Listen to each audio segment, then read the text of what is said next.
Doctor Arun M Isloor ರವರು. ಇವರು ಬಂದು ನಮ್ಮ national institute of technology NITK Surathkal ಅಂತ ನೀವು ಕೇಳಿರ್ಬೋದು ಕೆಲವು ವಿದ್ಯಾರ್ಥಿಗಳು. ಆ NITK ಸೂರತ್ಕಲ್ ಅಲ್ಲಿ ಇಂಜಿನಿಯರಿಂಗ್ ಕಾಲೇಜ್ ಅಲ್ಲಿ ಅವರು ಪ್ರೊಫೆಸರ್ ಆಗಿ ಕೆಮಿಸ್ಟ್ರಿ ಡಿಪಾರ್ಟ್ಮೆಂಟ್ ಅಲ್ಲಿ ಪ್ರೊಫೆಸರ್ ಆಗಿ ಕೆಲಸ ಮಾಡ್ತಾ ಇದ್ದಾರೆ. ಇವರು 23 ವರ್ಷಕ್ಕಿಂತ ಹೆಚ್ಚು ಅನುಭವ ಇದೆ. ಇವರ ಶೈಕ್ಷಣಿಕ ಹಿನ್ನೆಲೆ ಬಂದು MSc ಅಪ್ಲೈಡ್ ಕೆಮಿಸ್ಟ್ರಿ ಮಂಗಳೂರು ವಿಶ್ವವಿದ್ಯಾಲಯ ಮಾಡ್ತಾರೆ. ನೆಕ್ಸ್ಟ್ PhD ಕೂಡ ಮಂಗಳೂರು ವಿಶ್ವವಿದ್ಯಾಲಯದಲ್ಲಿ ಕೆಮಿಸ್ಟ್ರಿಯಲ್ಲಿ ಮಾಡ್ತಾರೆ. ನೆಕ್ಸ್ಟ್ ಪೋಸ್ಟ್ ಡಾಕ್ಟರೇಟ್ ಅನ್ನ ಇವರು ಇಸ್ರೇಲ್ ದೇಶದಲ್ಲಿ ಪೋಸ್ಟ್ ಡಾಕ್ಟರೇಟ್ ಮಾಡಿರ್ತಾರೆ.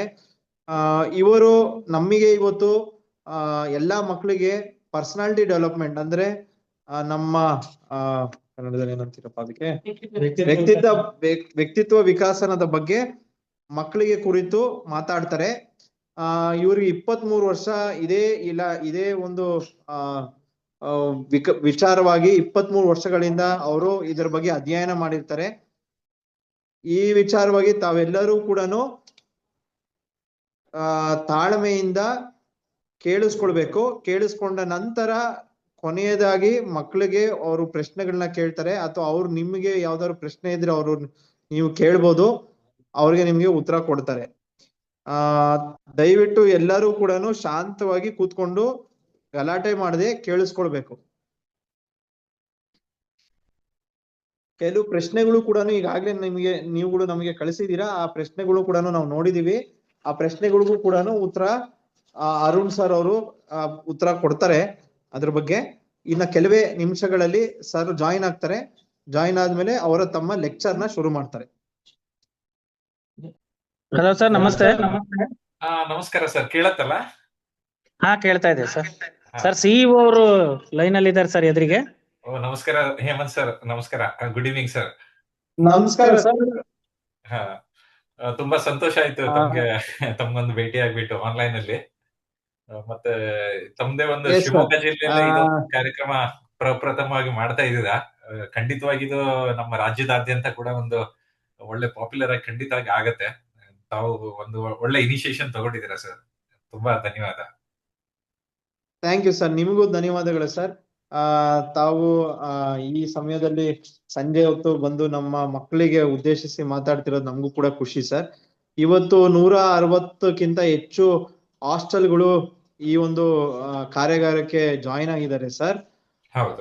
ಈಗಾಗ್ಲೇ ತಮ್ಮ ಹಿನ್ನೆಲೆಯನ್ನ ನಾನು ಅವ್ರಿಗೆ ವಿವರಿಸಿ ಹೇಳಿದ್ದೀನಿ ಸರ್. ತಾವು ನಿಮ್ಮ ಹಿನ್ನೆಲೆ ಬಗ್ಗೆನ ನಾನು ಮಕ್ಳಿಗಾಗ್ಲೇ ಪರಿಚಯ ಮಾಡಿ ಕೊಟ್ಟಿದ್ದೀನಿ ಸರ್. ಆಮೇಲೆ ಯಾವ ವಿಷಯದ ಬಗ್ಗೆ ಮಾತಾಡ್ತೀರಾ ಅನ್ನೋದು ಕೂಡ ಪರಿಚಯ ಮಾಡಿ ಕೊಟ್ಟಿದ್ದೀನಿ ಸರ್. ಈಗ ತಾವು ಶುರು ಮಾಡ್ಬೋದು sir. You can straight away start the session sir. Thank you. Just a minute sir, ನಾನು ಇದು ಸ್ಲೈಡ್ ಒಂದು ಶೇರ್ ಮಾಡ್ಬಿಡ್ತೀನಿ. ವಿಸಿಬಿಲಿಟಿ ಇದೆ ಅಲ್ವಾ? ಇದು ವಿಸಿಬಿಲಿಟಿ ಇದೆ sir. Okay sir, okay. So ಪರವಾಗಿಲ್ಲ ಅಲ್ವಾ? ಕಂಟಿನ್ಯೂ ಮಾಡ್ಲಿಲ್ವಾ ಹೀಗೆ? ಮಾಡಿ ಸರ್. ಓಕೆ. ಎಲ್ರಿಗೂ ನಮಸ್ಕಾರ. ಇವತ್ತಿನ ಈ ಒಂದು ಕಾರ್ಯಕ್ರಮಕ್ಕೆ ಎಲ್ರಿಗೂ ಸ್ವಾಗತವನ್ನು ಬಯಸ್ತಾ ಇದ್ದೇನೆ. ಈ ಒಂದು ಕಾರ್ಯಕ್ರಮ ಇವತ್ತು ತಗೊಂಡಿರುವಂತ ವಿಷಯ ವ್ಯಕ್ತಿತ್ವ ಅಭಿವೃದ್ಧಿ ಅಥವಾ ವ್ಯಕ್ತಿತ್ವ ವಿಕಸನತೆ ಅಂತ ಕೂಡ ನಾವು ಹೇಳ್ತೀವಿ, ಅಥವಾ ಇಂಗ್ಲಿಷ್ ನಲ್ಲಿ ಹೇಳೋದಾದ್ರೆ ಪರ್ಸನಾಲಿಟಿ ಡೆವಲಪ್ಮೆಂಟ್. ಈಗ ನಾವು ಇದ್ರ ಬಗ್ಗೆ ಹೇಳೋದಾದ್ರೆ, ವ್ಯಕ್ತಿ ಅಂದ್ರೆ ಎಲ್ರಿಗೂ ಸಾಮಾನ್ಯವಾಗಿ ಗೊತ್ತಿದೆ. ವ್ಯಕ್ತಿ ಅಂದ್ರೆ ಯಾವುದೇ ಒಬ್ರು ಮನುಷ್ಯರನ್ನ, ಮಕ್ಕಳು ಇರ್ಬೋದು ಅಥವಾ ಒಬ್ಬ ಮನುಷ್ಯರನ್ನ ನಾವು ವ್ಯಕ್ತಿ ಅಂತ ಬಿಟ್ಟು ನಾವು ಹೇಳ್ತೀವಿ. ಆದ್ರೆ ವ್ಯಕ್ತಿ ಮತ್ತು ಈ ವ್ಯಕ್ತಿತ್ವಕ್ಕೆ ತುಂಬಾನೇ ಒಂದು ವ್ಯತ್ಯಾಸ ಇದೆ.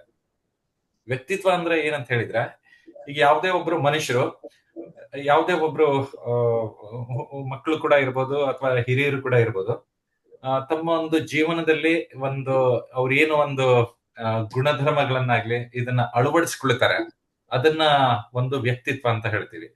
ಈಗ ನಾವು ಹಾಗೆ ನೋಡೋದಾದ್ರೆ, ಈಗ ಗಾಂಧೀಜಿ ಅವ್ರದ್ದು ಒಂದು ವ್ಯಕ್ತಿತ್ವ ಆಗಿತ್ತು, ಎಲ್ರಿಗೂ ಒಂದು ಮಾದರಿಯಾದಂತ ವ್ಯಕ್ತಿತ್ವ. ಅದೇ ತರ ನಮ್ಮ ಅಬ್ದುಲ್ ಕಲಾಂ ಅವರು, ಹಿಂದಿನ ಒಂದು ರಾಷ್ಟ್ರಪತಿಗಳಾದಂತ ವಿಜ್ಞಾನಿಗಳು ಕೂಡ ಹೌದು. ಅಬ್ದುಲ್ ಕಲಾಂ ಅವರು ಕೂಡ ಒಂದು ಅವರ ಒಂದು ವ್ಯಕ್ತಿತ್ವ ಎಲ್ಲರಿಗೂ ಕೂಡ ಒಂದು ಅತ್ಯಂತವಾದಂತ ಮಾದರಿಯಾದಂತ ಒಂದು ವ್ಯಕ್ತಿತ್ವ. ಸೊ ವ್ಯಕ್ತಿ ಅಂದ್ರೆ ಮನುಷ್ಯರು. ಸೊ ವ್ಯಕ್ತಿತ್ವ ಅಂದ್ರೆ ನಾವು ನಮ್ಮ ಜೀವನದಲ್ಲಿ ಏನು ಒಂದು ಅಳವಡಿಸ್ಕೊಳ್ತೀವಿ, ಅದಕ್ಕೆ ನಾವು ವ್ಯಕ್ತಿತ್ವ ಅಂತ ಹೇಳ್ತೀವಿ. ಖಂಡಿತ ಇದೊಂದು ತುಂಬಾ ಜನರಲೈಸ್ ಟಾಪಿಕ್. ಅಂದ್ರೆ ಆ, ಯಾರಿಗೂ ಮಕ್ಕಳಿಗೆ ಇಂದ ಹಿಡಿದು ಬಿಟ್ಟು ತುಂಬಾ ಹಿರಿಯರಿಗೆ ಕೂಡ ಒಂದು ಉಪಯುಕ್ತವಾಗುವಂತ ಒಂದು ವಿಷಯ ಅಂತ ಹೇಳ್ಬೋದು. ಮೊಟ್ಟ ಮೊದಲನೇದಾಗಿ ನಾನು ಇವತ್ತಿನ ಈ ಇದಕ್ಕೆ ಕಾರ್ಯಕ್ರಮಕ್ಕೆ ನನಗೆ ಆಹ್ವಾನ ನೀಡಿದಂತ ಸಿಇಒಗಳಾದಂತ ಮುಖ್ಯ ಕಾರ್ಯನಿರ್ವಹಣಾಧಿಕಾರಿಯಾದಂತ ಶ್ರೀ ಹೇಮಂತ್ ಸರ್ ಅವರಿಗೆ ಅವರಿಗೊಂದು ಅವರ ಒಂದು ಅಮೂಲ್ಯ ಪ್ರೋತ್ಸಾಹ ಮತ್ತು ಆಡಳಿತಾತ್ಮಕವಾದಂತಹ ಸಹಕಾರ ನೀಡಿದಕ್ಕೆ ಒಂದು ವಿಶೇಷವಾದಂತಹ ಕೃತಜ್ಞತೆಗಳನ್ನ ನೀಡಲಿಕ್ಕೆ ಬಯಸ್ತೇನೆ. ಅದೇ ತರ ನಮ್ಮ NITK ಸೂರತ್ಕಲ್ ಮೊದಲೇ ಕರ್ನಾಟಕ ರೀಜನಲ್ ಇಂಜಿನಿಯರಿಂಗ್ ಕಾಲೇಜ್ ಅಂತ ಹೇಳ್ತಾ ಇದ್ರು. ನಂತರ 2003ರಲ್ಲಿ ಇದು ರಾಷ್ಟ್ರೀಯ ತಂತ್ರಜ್ಞಾನ ಸಂಸ್ಥೆ ಅಂತ ಹೇಳ್ಬಿಟ್ಟು NITK Surathkal national institute of technology Karnataka ಅಂತ ಹೇಳಿ ಇದಾಗಿದೆ. ಸೊ ನಮ್ಮ ಸಂಸ್ಥೆಯ ಎಲ್ಲ ಒಂದು ಆಡಳಿತ ವರ್ಗ ಕೂಡ ನಾನು ಈ ಒಂದು ಸಂದರ್ಭದಲ್ಲಿ ಅವ್ರಿಗೆ ಕೂಡ ಒಂದು ಧನ್ಯವಾದಗಳನ್ನ ಅರ್ಪಿಸ್ಲಿಕ್ಕೆ ಬಯಸ್ತೇನೆ. ಮತ್ತೆ ನಮ್ಮ ಇವತ್ತಿನ ಈ ಕಾರ್ಯಕ್ರಮಕ್ಕೆ ನನ್ನನ್ನ ಪರಿಚಯ ಮಾಡಿಕೊಟ್ಟಂತ ನಮ್ಮ ಸ್ನೇಹಿತರು ಕೂಡ ಆದಂತ ಡಾಕ್ಟರ್ ಗೋಪಾಲ್ ಕೃಷ್ಣ ಸರ್ ಅವರು CPCRI ನಲ್ಲಿ ವಿಜ್ಞಾನಿಗಳಾಗಿದ್ದಾರೆ, ತಮ್ಗೆಲ್ರಿಗೂ ಗೊತ್ತು. ಸೊ ಅವರಿಗೂ ಕೂಡ ಒಂದು, ಯಾಕಂದ್ರೆ ಅವ್ರು ನನಗೆ ಇವತ್ತಿನ ಒಂದು ಕಾರ್ಯಕ್ರಮಕ್ಕೆ ಅವರೇ ಪರಿಚಯ ಮಾಡಿಸಿರೋದು. ಮತ್ತೆ ನನ್ನ ಇವತ್ತಿನ ಈ ಕಾರ್ಯಕ್ರಮಕ್ಕೆ ಭಾಗವಹಿಸುವಂತ ಎಲ್ಲ ಮಕ್ಕಳಿಗೂ ಹಾಗೂ ಎಲ್ಲ ಮಹಿಳೆಯರಿಗೂ ಹಾಗೂ ಸಂಘ ಸಂಸ್ಥೆಗಳಿಗೂ ಕೂಡ ನಾನು ಒಂದು ಧನ್ಯವಾದಗಳನ್ನು ಈ ಒಂದು ಸಂದರ್ಭದಲ್ಲಿ ಹೇಳಲಿಕ್ಕೆ ಬಯಸ್ತೇನೆ. ಈಗ ಈ ಒಂದು ಚಿತ್ರವನ್ನು ನೋಡಿದ್ರೆ, ಅಂದ್ರೆ ವ್ಯಕ್ತಿತ್ವಕ್ಕೆ ಸಂಬಂಧಪಟ್ಟಂತ ಇದೊಂದು ಚಿತ್ರ. ಇದರಲ್ಲಿ ನಮ್ಮ ಪಾಸ್ಟ್ ಅಥವಾ ನಮ್ಮ ಏನು ಭೂತಕಾಲದ್ದಿರ್ಬೋದು ಅಥವಾ ಭವಿಷ್ಯದ್ದು ಇರ್ಬೋದು, ಅಥವಾ ನಾವು ಯಾವ ತರ ಈ ಕೆಲವೊಂದು ಆಕ್ಷನ್ಸ್ ಗಳನ್ನ ತಗೊಳ್ತೀವಿ, ಅಥವಾ ನಮ್ಮ ಗುಣಧರ್ಮಗಳು ಕೂಡ ಇರ್ಬೋದು, ಅಥವಾ ನಮ್ಮ ಸುತ್ತಮುತ್ತಲು ಏನಾಗ್ತಾ ಇದೆ, ಇದೆಲ್ಲದಕ್ಕೂ ನಾವು ಇದನ್ನ ಹೇಗೆ ಒಂದು ಎದುರಿಸಬಹುದು, ಅಂದ್ರೆ ಹೌ ಐ ಹ್ಯಾಂಡಲ್ ಚಾಲೆಂಜಸ್, ಹೇಗೆ ಈ ಚಾಲೆಂಜ್ಗಳನ್ನ ನಾವು ಹೇಗೆ ಒಂದು ಎದುರಿಸಬಹುದು ಅನ್ನೋದು, ಇದೆಲ್ಲ ಕೂಡ ನಮ್ಮ ಒಂದು ವ್ಯಕ್ತಿತ್ವದಲ್ಲೇ ಬರುತ್ತೆ. ಹಾಗಾದ್ರೆ ವ್ಯಕ್ತಿತ್ವ ಅಂದ್ರೆ ಇದು ಕೇವಲ ನಮ್ಮೊಂದು ಮುಖವನ್ನು ನೋಡ್ಬಿಟ್ಟು ಅಥವಾ ನಮ್ಮ ಒಂದು ಬಾಹ್ಯ ರೂಪ, ಅಂದ್ರ ನೋಡ್ತೀವಿ, ನಾವು ನೋಡಿದ ಕೂಡಲೇ ಒಬ್ರು ಮುಖ ನೋಡ್ಲಿಕ್ಕೆ ತುಂಬಾ ಚೆನ್ನಾಗಿ ಕಾಣ್ತಾರೆ, ಅದನ್ನ ನಾವು ವ್ಯಕ್ತಿತ್ವ ಅಂತ ಹೇಳೋದಲ್ಲ. ವ್ಯಕ್ತಿತ್ವ ಅಂದ್ರೆ ನಾವು ಯಾವ ತರ ಯೋಚನೆ ಮಾಡ್ತೀವಿ, ನಾವು ಯಾವ ತರ ಮಾತಾಡ್ತೀವಿ, ಇನ್ನೊಬ್ಬರ ಜೊತೆ ಯಾವ ತರ ಮಾತಾಡ್ತೀವಿ, ಮಕ್ಕಳು ಸ್ಕೂಲಲ್ಲಿ ಇರ್ಬೋದು, ಅಥವಾ ಮಕ್ಕಳು ಅವ್ರ ಫ್ರೆಂಡ್ಸ್ ಜೊತೆಗೆ ಇರ್ಬೋದು, ಅಥವಾ ಅವರ ಗುರುಗಳು ಶಿಕ್ಷಕ ವೃಂದದವ್ರ ಜೊತೆ ಇರ್ಬೋದು, ಅಥವಾ ನಾಳೆ ಮುಂದೆ ಅವರು ಕೆಲಸಕ್ಕೆಲ್ಲ ಸೇರಿದ ನಂತರ ಆಫೀಸ್ ನಲ್ಲಿ ಇರ್ಬೋದು, ಅಥವಾ ಅವರ ಮನೆಯವರ ಕುಟುಂಬಸ್ಥರೊಡನೆ ಹೇಗೆ ಒಂದು ನಮ್ಮ ನಡವಳಿಕೆಯನ್ನ ಮಾಡ್ಕೊಳ್ತೀವಿ, ಅದು ಮತ್ತು ನಾವು ಪರಿಸ್ಥಿತಿಗಳನ್ನು ಹೇಗೆ ಒಂದು ಎದುರಿಸ್ತೇವೆ ಅಥವಾ ಹೇಗೆ ಒಂದು ನಿಭಾಯಿಸ್ತೇವೆ ಅಂತ ಹೇಳ್ತೀವಲ್ಲ, ಅದೇ ಒಂದು ನಿಜವಾದ ಒಂದು ವ್ಯಕ್ತಿತ್ವ. ಹಾಗಾದ್ರೆ ಈ ಒಂದು ವ್ಯಕ್ತಿತ್ವ ವಿದ್ಯಾರ್ಥಿಗಳ ಏಕೆ ಮುಖ್ಯ ಅಂತ ನಾನು ಕೇಳ್ತಾ ಇದ್ದೀನಿ. ಈಗ ಹೇಳೋದಾದ್ರೆ, ನಾನೀಗಾಗ್ಲೇ ಒಂದೆರಡು ಉದಾಹರಣೆಗಳನ್ನು ಕೊಟ್ಟಿದ್ದೀನಿ. ನಮ್ಮ ಗಾಂಧೀಜಿಯವರಾಗ್ಲಿ, ಅಥವಾ ಅಬ್ದುಲ್ ಕಲಾಂ ಜಿ ಅವರಾಗ್ಲಿ, ಅಥವಾ ನಮ್ಮ ಹಿರಿಯ ಮೇರು ನಟರಾದಂತ ದಿವಂಗತ ಡಾಕ್ಟರ್ ರಾಜ್ಕುಮಾರ್ ಅವರಂತಾಗಲಿ.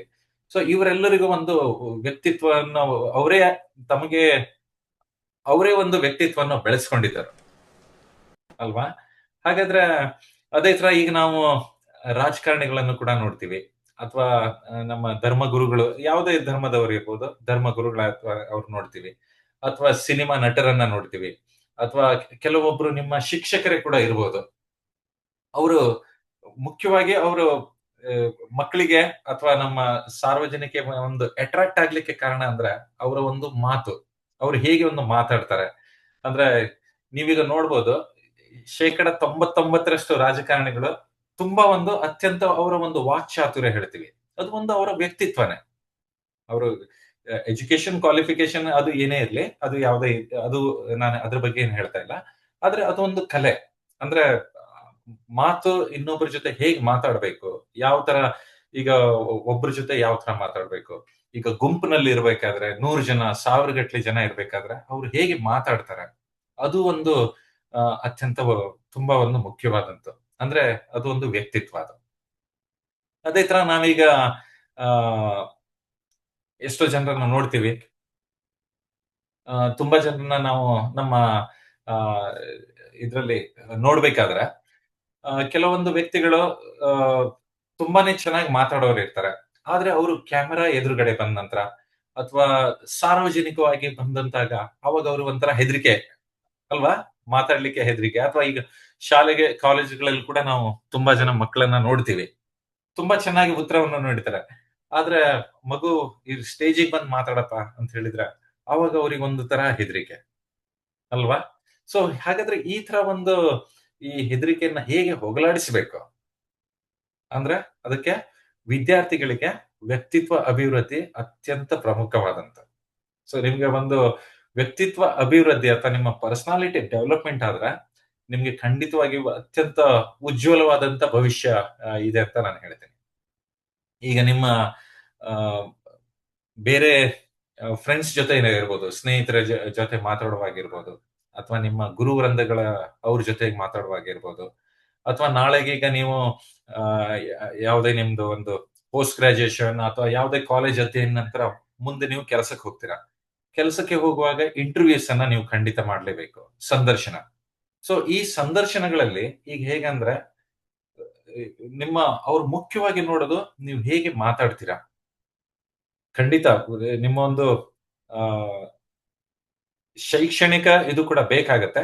ಬಟ್ ಅದ್ರ ಜೊತೆ ಈಕ್ವಲಿ ಇಂಪಾರ್ಟೆಂಟ್ ಇರುವುದು ನೀವು ಹೇಗೆ ಆ ಈ ಸಂದರ್ಶನಗಳಲ್ಲಿ ಹೇಗೆ ಒಂದು ಮಾತಾಡ್ತೀರಾ, ಯಾವ ರೀತಿಯಲ್ಲಿ ನೀವು ಕೇಳಿದಂತ ಪ್ರಶ್ನೆಗಳಿಗೆ ಉತ್ತರವನ್ನ ನೀಡ್ತೀರಾ, ಯಾವ ತರ ನೀವು ನಿಮ್ಗೆ ಯಾವ ಕ್ವಾಲಿಟೀಸ್ ಇದೆ ಅಂದ್ರೆ ಲೀಡರ್ಶಿಪ್ ಕ್ವಾಲಿಟೀಸ್ ಹೇಳ್ತೀವಿ, ಆ ತರ ಗುಣಗಳು ಏನಿದೆ, ಅಥವಾ ನಿಮ್ಗೆ ಪಬ್ಲಿಕ್ ಸ್ಪೀಕಿಂಗ್ ಅಂದ್ರೆ ಸಾರ್ವಜನಿಕವಾಗಿ ನೀವು ಯಾವ ತರ ಮಾತಾಡ್ತೀರಾ, ಅದೆಲ್ಲ ಅತ್ಯಂತ ಪ್ರಮುಖವಾಗಿತ್ತು.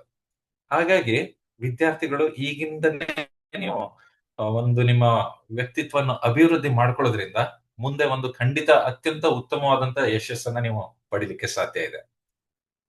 ಮತ್ತೆ ಅದ್ರ ಜೊತೆಗೆ ನೀವೊಂದು ಆತ್ಮವಿಶ್ವಾಸ ಅಂದ್ರೆ ನೀವು ಯಾವುದೇ ಇದಕ್ಕೂ ಆ ಈಗ ನೀವು ಆ ಏನಾದ್ರೂ ಶಾಲೆ ಅಥವಾ ಕಾಲೇಜುಗಳಲ್ಲಿ ಯಾವುದೇ ಒಂದು ಪ್ರಯೋಗಗಳನ್ನ ಮಾಡ್ಬೇಕಾದ್ರೆ ಇರ್ಬೋದು, ಕೆಲವೊಂದ್ಸಲ ಅದರದ ಒಂದು ರಿಸಲ್ಟ್ಸ್ ಬರೋದಿಲ್ಲ. ಅಥವಾ ನಾವು ಪರೀಕ್ಷೆಯಲ್ಲೂ ಕೂಡ ಕೆಲವು ಸಲ ಒಂದು ಉತ್ತಮವಾಗಿ ಕೆಲವೊಂದು ಕಾರಣಗಳಿಂದ ನಮ್ಗೆ ಪರೀಕ್ಷೆಯಲ್ಲಿ ಉತ್ತಮವಾಗಿ ಮಾಡ್ಲಿಕ್ಕೆ ಆಗುದಿಲ್ಲ, ಕೆಲವೊಂದು ಕಾರಣಗಳಿಂದ. ಆದ್ರೆ ಯಾವುದೇ ಕಾರಣಕ್ಕೂ ನೀವು ಆತ್ಮವಿಶ್ವಾಸವನ್ನ ಬಿಡಬಾರದು. ಆತ್ಮವಿಶ್ವಾಸ ಅಂದ್ರೆ ನಿಮ್ಮ ಸೆಲ್ಫ್ ಕಾನ್ಫಿಡೆನ್ಸ್ ಏನ್ ಹೇಳ್ತೀವಲ್ಲ, ಅದು ಅತ್ಯಂತ ಪ್ರಮುಖವಾಗಿತ್ತು. ಅದೇ ತರ ನೀವು ಉತ್ತಮವಾದಂತ ಸಂವಹನ ಅಂದ್ರೆ ಇನ್ನೊಬ್ಬರ ಜೊತೆಗೆ ಹೇಗೆ ಮಾತಾಡ್ತೀರಾ, ಕಮ್ಯುನಿಕೇಶನ್ ಸ್ಕಿಲ್ ಅಂತ ಹೇಳ್ತೀವಿ, ಅದು ಕೂಡ ನೀವು ಈಗ ಅಂದ್ರೆ ಶಾಲೆ ಕಾಲೇಜ್ ಈ ದಿನಗಳಿಂದಾನೇ ನೀವು ಈ ಗುಣಗಳನ್ನ ನೀವು ಬೆಳೆಸ್ಕೊಳ್ಬೇಕಾಗತ್ತೆ. ಅದೇ ತರ ನಿಮ್ಮಲ್ಲಿ ನಾಯಕತ್ವ ಗುಣಗಳು ಕೂಡ ಇದೆಯಾ ಅಂತ ನೋಡ್ತಾರೆ. ಅಂದ್ರೆ ಈಗ ಪ್ರತಿಯೊಂದು ಇಂಟರ್ವ್ಯೂಸ್ ಮಾಡ್ಬೇಕಾದ್ರೆ ಅಥವಾ ಸಂದರ್ಶನಗಳಲ್ಲಿ ಅವರು ನಿಮ್ಮ ಈ ಎಲ್ಲ ಕ್ವಾಲಿಟೀಸ್ ಅನ್ನ ನೋಡ್ತಾರೆ. ವೆದರ್ ನಿಮ್ಗೆ ಆತ್ಮವಿಶ್ವಾಸ ಇದೆಯಾ, ಅಥವಾ ಉತ್ತಮವಾದಂತ ಸಂವಹನ ಮಾಡುವಂತ ನಿಮ್ಗೆ ಆತರ ಗುಣಗಳು ಇದೆಯಾ, ನಾಯಕತ್ವ ಗುಣಗಳು ಇದೆಯಾ, ಅಥವಾ ಉತ್ತಮ ಸ್ಥಾನ ಮತ್ತು ಅವಕಾಶಗಳಿಗೆ ಇಂಥ ಒಂದು ಹಲವಾರು ನಿಮ್ಮ ಏನು ಇದು ವ್ಯಕ್ತಿತ್ವ ಅತ್ಯಂತ ಪ್ರಮುಖವಾಗಿದ್ದು. ಹಾಗಾಗಿ ನೀವು ಈಗ ವಿದ್ಯಾರ್ಥಿ ದೆಸೆಯಿಂದನೇ ನೀವು ಈಗಲೇ ಇದ್ರ ಬಗ್ಗೆ ಆ ಉತ್ತಮವಾದಂತ ವ್ಯಕ್ತಿತ್ವ ಹೇಗೆ ಬೆಳವಣಿಸಬೇಕು ಅನ್ನ ಈಗ ಇನ್ನೊಂದು ತಾಸಿನಲ್ಲಿ ಸುಮಾರು ಅದ್ರ ಬಗ್ಗೆ ನಾನು ಸ್ವಲ್ಪ ಅದ್ರ ಬಗ್ಗೆ ಹೇಳ್ತೀನಿ. ಇನ್ನು ಇದು ಒಂದು ತುಂಬಾ ಅತ್ಯಂತ ದೊಡ್ಡದಾದಂತ ವಿಷಯ, ಆದ್ರೂ ನಾನು 1 ಗಂಟೆಯಲ್ಲಿ ಎಷ್ಟು ಸಾಧ್ಯವಾಗತ್ತೆ ಅಷ್ಟು ನನ್ನದೇ ಒಂದು ಅನುಭವವನ್ನ ನಿಮ್ ಜೊತೆಗೆ ನಾನು ಕೂಡ ಸೇರಿಸ್ಕೊಳ್ತಾ ಇದ್ದೀನಿ. ನಾನೀಗ ಇವತ್ತು ನಿಮ್ಗೆ ಗೊತ್ತಿದ್ದಂಗೆ ಈಗ ಆಲ್ರೆಡಿ ಸರ್ ಅವ್ರು ಪರಿಚಯ ಮಾಡ್ಕೊಟ್ಟಿದ್ದಾರೆ. NITK ಸೂರತ್ಕಲ್ ಇದು ನಮ್ಮ ದೇಶದಲ್ಲೇ ಇರುವಂತ ಅತ್ಯಂತ ಒಂದು ಪ್ರಮುಖವಾದಂತ ವಿದ್ಯಾಸಂಸ್ಥೆ. ನಾನು ಇದರಲ್ಲಿ ಕಳೆದ 18 ವರ್ಷಗಳಿಂದ ಇದ್ದೇನೆ. ನಾನು ಹುಟ್ಟಿರೋದು ಶಿರ್ಸಿ, ನಿಮ್ಮ ಶಿವಮೊಗ್ಗದಿಂದ ಒಂದು 120-130 ಕಿಲೋಮೀಟರ್ ಏನೋ ಆಗತ್ತೆ. ಸುಮಾರು 130-140 ಕಿಲೋಮೀಟರ್ ಆಗುತ್ತೆ ಶಿರಸಿ.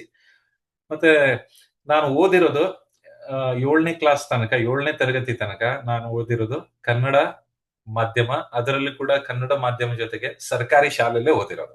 ನಿಮ್ಮ ತರ ನಾನು ಸರ್ಕಾರಿ ಶಾಲೆಯಲ್ಲೇ ನಾನು ಓದಿರೋದು. ಯಾವುದೇ ಇಂಗ್ಲಿಷ್ ಮೀಡಿಯಂಗಂತೂ ಯಾವುದೂ ಹೋಗ್ಲಿಲ್ಲ. ಅದರ ನಂತರ 10ನೇ ಕ್ಲಾಸ್ ತನಕ, ಅಂದ್ರೆ ಹೈಸ್ಕೂಲ್ ನಲ್ಲಿ 8ನೇ ತರಗತಿಯಿಂದ 10ನೇ ತರಗತಿ ತನಕ, ಅದರ ನಂತರ ನಾನು ಮಾಡಿರೋದು ಕನ್ನಡ ಮಾಧ್ಯಮದಲ್ಲೇ. ಅದರ ನಂತರ ನಾನು PUC ಖಂಡಿತ ಇಂಗ್ಲಿಷ್ ಮೀಡಿಯಂನಲ್ಲಿ.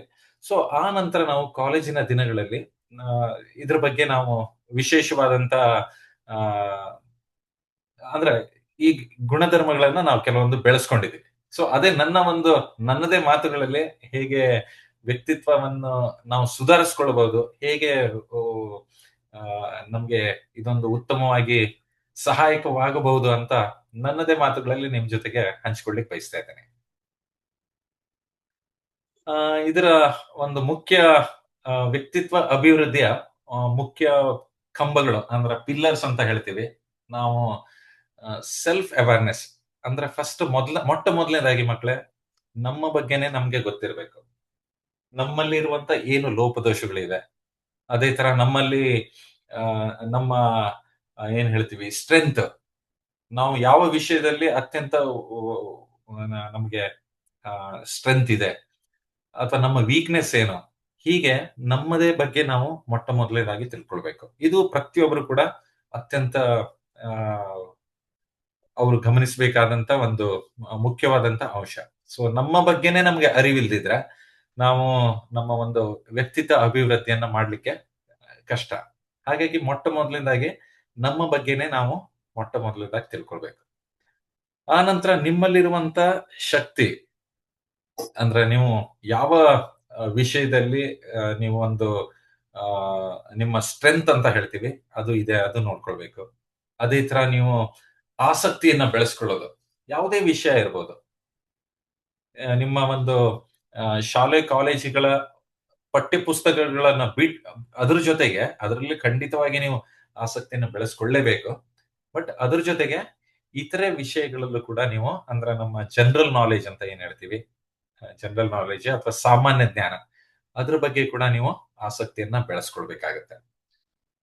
ಹಾಗಾಗಿ ನಿಮ್ಗೆ ಮೌಲ್ಯಗಳು ಅಂದ್ರೆ ಏನು ಅಂತ ಈ ಒಂದು ಆಸಕ್ತಿಯನ್ನ ಬೆಳೆಸೋದ್ರಿಂದ ಮತ್ತೆ ನಿಮ್ಮ ಸ್ಟ್ರೆಂತ್ ಏನಿದೆ, ನಿಮ್ಮ ವೀಕ್ನೆಸ್ ಏನಿದೆ, ಹಾಗೆ ಮಾಡೋದ್ರಿಂದ ನಿಮಗೆ ಮೌಲ್ಯಗಳು, ನಿಮ್ಮ ವ್ಯಾಲ್ಯೂ ಏನಂತ ನಿಮ್ಗೆ ಗೊತ್ತಾಗತ್ತೆ. ಮತ್ತೆ ಮಕ್ಕಳೇ, ಯಾವುದೇ ಕಾರಣಕ್ಕೂ ಕೂಡ ಬೇರೆಯವ್ರ ಜೊತೆಗೆ ನೀವು ಹೋಲಿಕೆ ಮಾಡ್ಕೊಳ್ಬೇಡಿ. ಯಾಕಂದ್ರೆ ಪ್ರತಿಯೊಂದು ಮಕ್ಕಳಿಗೆ, ಪ್ರತಿಯೊಬ್ಬ ಮನುಷ್ಯಗೆ, ಪ್ರತಿಯೊಬ್ಬ ವ್ಯಕ್ತಿಗೆ ಅವರವರದೇ ಒಂದು ವ್ಯಕ್ತಿತ್ವ ಇರುತ್ತೆ. ಹಾಗಾಗಿ ನಾವು ಯಾವಾಗ್ಲೂ ಹೋಲಿಕೆ ಮಾಡ್ಕೋಬಾರ್ದು. ನಮ್ಗೆ ಎಷ್ಟು ಸಾಧ್ಯ ಇದೆ, ನಮ್ಮ ಕೈಯಲ್ಲಿ ಎಷ್ಟು ಸಾಧ್ಯವಿದೆ ಆದಷ್ಟು ನಾವು ಅದನ್ನ ಇಂಪ್ರೂವ್ ಮಾಡ್ಕೊಳ್ಳಿಕ್ಕೆ ನೋಡ್ಬೇಕು. ನಾವು ಯಾವಾಗ್ಲೂ ಇನ್ನೊಬ್ಬರ ಜೊತೆಗೆ ನಾವು ಹೋಲಿಕೆ ಮಾಡ್ಕೊಳ್ಳೇಬಾರದು. ಅದರ ಜೊತೆಗೆ ಇನ್ನೊಂದು ಮುಖ್ಯವಾದಂತ ಪಿಲ್ಲರ್ ಅಂದ್ರೆ ನಾವು ನಮ್ಮ ಆತ್ಮ ಪರಿಶೀಲನೆ ಮಾಡ್ಕೊಳ್ಳೋದು, ಮತ್ತೆ ಡೈರಿಯನ್ನ ಪ್ರತಿನಿತ್ಯ ಇವನ್ ನೀವೀಗ 8ನೇ ಕ್ಲಾಸ್ ಇರ್ಬೋದು, 9ನೇ ಕ್ಲಾಸ್, ಯಾವುದೇ ಕ್ಲಾಸ್ ಇದ್ರೂ ಕೂಡ ಪ್ರತಿನಿತ್ಯವಾಗಿ ಆ ದಿನದ ಬಗ್ಗೆ ಒಂದು ಡೈರಿಯನ್ನ ಬರೆಯುವಂತ ಒಂದು ಅಭ್ಯಾಸನ ಮಾಡ್ಕೊಳ್ಳಿ. ಏನೇ ಇರ್ಬೋದು, ಒಂದು ಅರ್ಧ ಪೇಜ್ ಇರ್ಬೋದು ಅಥವಾ ಒಂದು 4-5 ವಾಕ್ಯಗಳಿರ್ಬೋದು. ಅದ್ರ ಬಗ್ಗೆ ಈ ದಿನದಲ್ಲಿ ಏನಾದ್ರೂ ಒಂದು ವಿಶೇಷವಾದ ಏನಾದ್ರೂ ಇದ್ದೇ ಇರತ್ತೆ, ಅಥವಾ ಇದನ್ನ ಗುರುಗಳು ಈ ವಿಷಯನ ಕಲಿಸಿದ್ರು, ಇದೊಂದು ತುಂಬಾ ಆಸಕ್ತಿವಾಗಿತ್ತು, ಆ ತರ ನೀವು ಒಂದು ಡೈರಿಯನ್ನ ಬರೆಯುವಂತ ಒಂದು ಹವ್ಯಾಸವನ್ನ ಈಗ್ಲಿಂದನೇ ನೀವು ಇದನ್ನ ಬೆಳೆಸ್ಕೊಳ್ಬೇಕು.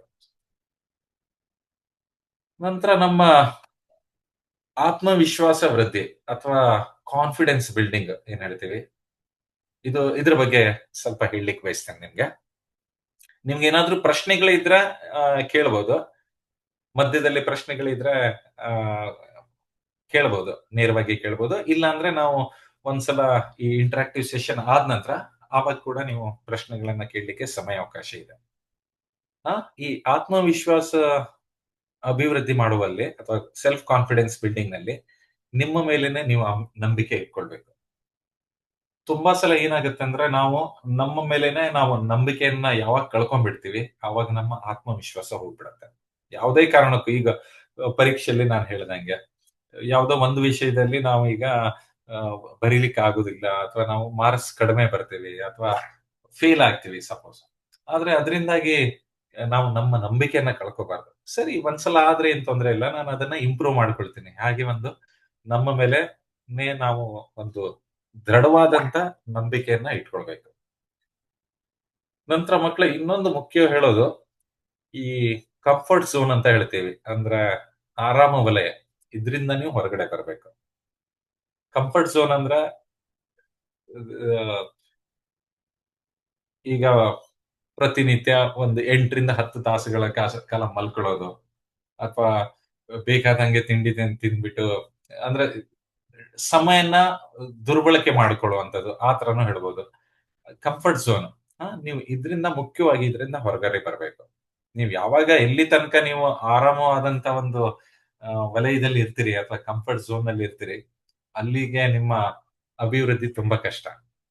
ಸೊ ಮುಖ್ಯವಾಗಿ ಹೇಳೋದು, ನಾನು ನನ್ನ ಸ್ನಾತಕೋತ್ತರ ಪದವಿ ವಿದ್ಯಾರ್ಥಿಗಳು ಇದ್ದಾರೆ, ಅವ್ರ ಜೊತೆಗೆ ನನ್ನ PhD ವಿದ್ಯಾರ್ಥಿಗಳು ಕೂಡ ಇದ್ದಾರೆ. ನಾನು ಯಾವಾಗ್ಲೂ ಹೇಳ್ತಾ ಇರ್ತೀನಿ, ನೀವು ಏನನ್ನಾದ್ರೂ ಸಾಧಿಸ್ಬೇಕಂತಾದ್ರೆ ಮೊಟ್ಟ ಮೊದಲನೇದಾಗಿ ನೀವು ಕಂಫರ್ಟ್ ಝೋನ್ ಇಂದ ಹೊರಗಡೆ ಬರಬೇಕು.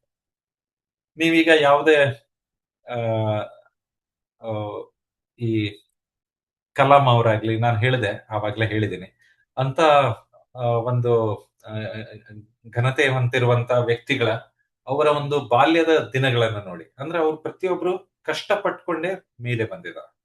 ಅಥವಾ ಸುಮ್ಮನೆ ಆರಾಮಾಗಿ ಮನೆಯಲ್ಲೇ ಇದ್ಕೊಂಡು ಇಡೀ ದಿನ ನಿದ್ರೆ ಮಾಡ್ಕೊಂಡು, ಅಥವಾ ಸಮಯನ ನಾವೇನು ದುರ್ಬಳಕೆ ಮಾಡ್ಕೊಂಡು ಹೋಗ್ತೀವಿ, ಆ ತರ ಮಾಡಿದ್ರೆ ಏನನ್ನು ಸಾಧಿಸ್ಲಿಕ್ಕೆ ಆಗೋದಿಲ್ಲ. ಸೊ ಹಂಗಾಗಿ ಮೊಟ್ಟ ಮೊದಲನೇದಾಗಿ ನೀವು ಕಂಫರ್ಟ್ ಝೋನ್ ಇಂದ ನಿಮ್ಮ ಮೇಲೆ ವಿಶ್ವಾಸನ ಇಟ್ಕೊಳ್ಬೇಕು. ಕಂಫರ್ಟ್ ಝೋನ್ ಇಂದ ಹೊರಗಡೆ ಬನ್ನಿ. ಮತ್ತೆ ಈಗ ಯಾವುದೇ ಒಂದು ಸೋಲುಗಳನ್ನು ಅಂತ್ಯ ಎಂದು ಅದ್ರ ಜೊತೆಗೆ ನೀವು ಅಂತ್ಯ ಅಂತ ನೋಡಬಾರ್ದು.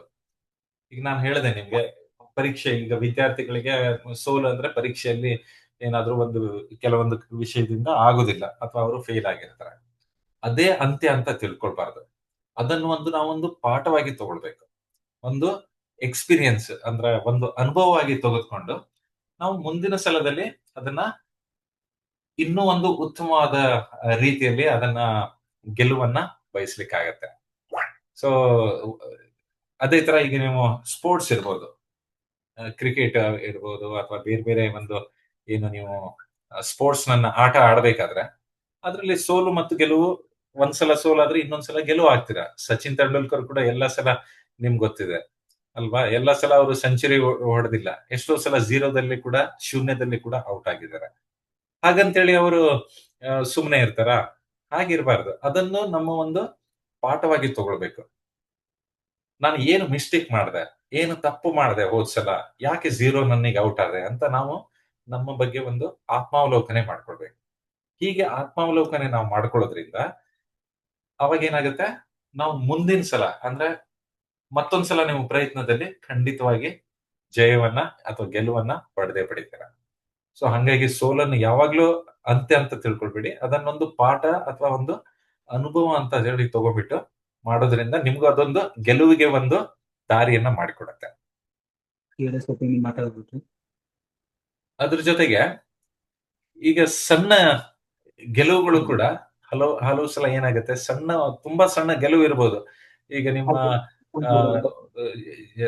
ಕ್ಲಾಸ್ ಲೆಕ್ಕದ ಮಟ್ಟದಲ್ಲಿ ನೀವೊಂದು ಯಾವ್ದೋ ಕ್ರಿಕೆಟ್ ಅಥವಾ ಯಾವ್ದೋ ಒಂದು ಆಟ ಆಡಬೇಕಾದ್ರೆ ನೀವು ಅದರಲ್ಲಿ ಗೆಲುವನ್ನ ಹೊಂದಿರ್ತೀರ.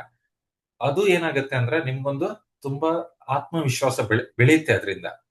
ಹೀಗಾಗಿ ನೀವು ಶಾಲಾ ಮಟ್ಟದಲ್ಲಿ ಕೂಡ ನೀವೊಂದು ಮುಂದೆ ಹೋಗ್ಲಿಕ್ಕೆ ನಿಮ್ಗೊಂದು ಅವಕಾಶಗಳಿರುತ್ತೆ. ಅಲ್ಲಿ ಕೂಡ ನೀವು ಗೆಲುವನ್ನು ಪಡೆದಾಗ ನಿಮ್ಗೆ ಇನ್ನಷ್ಟು ಆತ್ಮವಿಶ್ವಾಸ ಬರುತ್ತೆ. ಹೀಗೆ ಸಣ್ಣ ಸಣ್ಣ ಗೆಲುವು ಕೂಡ ನಿಮ್ಮ ಒಂದು ಆತ್ಮವಿಶ್ವಾಸದ ದೊಡ್ಡ ಒಂದು ಆತ್ಮವಿಶ್ವಾಸವನ್ನ ತೆಗೆದುಕೊಂಡು ಹೋಗುವಲ್ಲಿ ಸಹಾಯಕಾರಿಯಾಗುತ್ತೆ. ಇದೊಂದು ಕಮ್ಯುನಿಕೇಶನ್ ಸ್ಕಿಲ್. ಈಗ ನಾನು ತುಂಬಾ ಸಲ ನೋಡ್ತೀನಿ ಶಾಲೆ ಕಾಲೇಜುಗಳಲ್ಲಿ ಮಕ್ಕಳಲ್ಲಿ ಕಮ್ಯುನಿಕೇಶನ್ ಸ್ಕಿಲ್ಸ್ ಇರೋದಿಲ್ಲ. ಅಂದ್ರೆ ಇಂಗ್ಲಿಷ್ ನಲ್ಲಿ ಮಾತಾಡ್ತಾರೆ, ಆದ್ರೆ ಕಮ್ಯುನಿಕೇಶನ್ ಸ್ಕಿಲ್ ಅಂದ್ರೆ ಕೇವಲ ಮಾತಾಡೋದಲ್ಲ. ನೀವು ಏನ್ ಮಾತಾಡ್ತಾ ಇದ್ದೀರಾ, ಯಾವ್ದ್ರ ಬಗ್ಗೆ ಮಾತಾಡ್ತಾ ಇದ್ದೀರಾ, ಯಾಕೆ ಮಾತಾಡ್ತಾ ಇದ್ದೀರಾ, ಇನ್ನೊಬ್ಬರಿಗೆ ನೀವು ಮಾತಾಡಿರೋದು ಅರ್ಥ ಆಗತ್ತಾ ಇಲ್ಲ ಅಂದ್ರೆ ಸ್ಪಷ್ಟವಾಗಿ ನೀವು ಮಾತಾಡಬೇಕು. ಸ್ಪಷ್ಟವಾಗಿ ಅಂದ್ರೆ ಇನ್ನೊಬ್ಬರಿಗೆ ಅರ್ಥವಾಗುವ ತರ ಸ್ಪಷ್ಟವಾಗಿ ನೀವೊಂದು ಮಾತಾಡೋದು, ಅದು ಕೂಡ ಆ, ತುಂಬಾ ಆ, ಮುಖ್ಯವಾದದ್ದು. ಕೇವಲ ನೀವು ಇಂಗ್ಲಿಷ್ ಬರುತ್ತೆ, ಇಂಗ್ಲಿಷ್ ಮೀಡಿಯಂ ಅಂತ ಹೇಳ್ಕೊಂಡು ಕೇವಲ ಇಂಗ್ಲಿಷ್ ನಲ್ಲಿ ಮಾತಾಡ್ಕೊಂಡು ಇನ್ನೊಬ್ಬರಿಗೆ ಅರ್ಥವಾಗದೇ ಇರುವಂತ, ಅದು that is not A part of A communication skill. ನೀವು ಏನೇ ಮಾತಾಡಿದ್ರು ಕೂಡ ಸ್ಪಷ್ಟವಾಗಿ ಮಾತನಾಡುವಂತ ಒಂದು ಆ ಅಭಿರುಚಿಯನ್ನ ನೀವು ಬೆಳೆಸ್ಕೊಳ್ಬೇಕಾಗತ್ತೆ. ಅದೇ ತರ ನೀವೀಗ ಮಾತಾಡ್ಬೇಕಾದ್ರೆ ಕೇವಲ ಈಗ ನೀವೀಗ ಎರಡು ಜನ ಸೇರಿ ಮಾತಾಡ್ತಾ ಇದ್ದೀರಾ, ಸಪೋಸ್ ಉದಾಹರಣೆಗೆ ಎರಡು ಜನ ನೀವು ಸೇರಿ ಮಾತಾಡ್ತಾ ಇದ್ದೀರಾ, ಆವಾಗ ಎಷ್ಟು ನಿಮ್ಮ ಏನಿದೆ ಧ್ವನಿ ಎಷ್ಟು ಮಾತಾಡ್ಬೇಕು ಅಷ್ಟು ಮಾತ್ರ, ಅಂದ್ರೆ ತುಂಬಾ ಚಿಕ್ಕದಾಗಿ ಮಾತಾಡ್ಬೇಕು. ಈಗ ನೀವು ಕ್ಲಾಸ್ ನಲ್ಲಿ ಒಂದು 35-40 ಜನರಿಗೆ ಅವರಿಗೇನೋ ಒಂದು ನೀವು ಹೇಳ್ಕೊಡ್ತಾ ಇದ್ದೀರಾ, ಏನೋ ನೀವು ಪಾಠ ಮಾಡ್ತಾ ಇದ್ದೀರಾ, ಅಥವಾ ಏನಾದ್ರೂ ಒಂದು ನಿಮ್ಮ ಗುರುಗಳೇ ಹೇಳ್ಬೋದು, ಈ ಪಾಠನ ನೀನು ಓದಪ್ಪ ಅಂತ ನಿಮ್ಗೆ ಏನಾದ್ರೂ ಹೇಳ್ಬೋದು ಶಾಲೆ. ಆವಾಗ ನೀವು ನಿಮ್ಮ ಧ್ವನಿಯನ್ನ ಅದಕ್ಕೆ ಸಂಬಂಧಂತೆ ಸ್ವಲ್ಪ ಹೆಚ್ಚಿನ ಒಂದು ಆ ಅಂದ್ರೆ ಎಲ್ರಿಗೂ ಕೇಳೋ ತರ ಮಾತಾಡ್ಬೇಕು. ಅದೇ ತರ ಈಗ ಆ ರಾಜಕಾರಣಿಗಳು ಮಾತಾಡ್ಬೇಕಾದ್ರೆ 100 ಗಟ್ಲೆ 1000 ಗಟ್ಲೆ ಜನ ಇರ್ತಾರೆ ಅಲ್ವಾ? ಸೊ ಅದಕ್ಕೆ ತಕ್ಕಂತೆ ಅಂದ್ರೆ ನೀವು ಸಂದರ್ಭಕ್ಕೆ ಅನುಸಾರವಾಗಿ ಈ ನಿಮ್ಮ ವಾಯ್ಸ್ ಕಂಟ್ರೋಲಿಂಗ್, ಮಾತಾಡುವಂತ ನಿಮ್ಮ ಆ ಧ್ವನಿ ಪೆಟ್ಟಿಗೆ ಅಂತ ಏನಿದೆ ಅದು ನಿಮ್ಗೆ ಎಷ್ಟು ದೊಡ್ಡದು ಎಷ್ಟು ಚಿಕ್ಕದು ಮಾಡ್ಬೇಕು ಅದ್ರ ಬಗ್ಗೆ ನಿಮ್ಗೊಂದು ಅರಿವಿರ್ಬೇಕಾಗತ್ತೆ.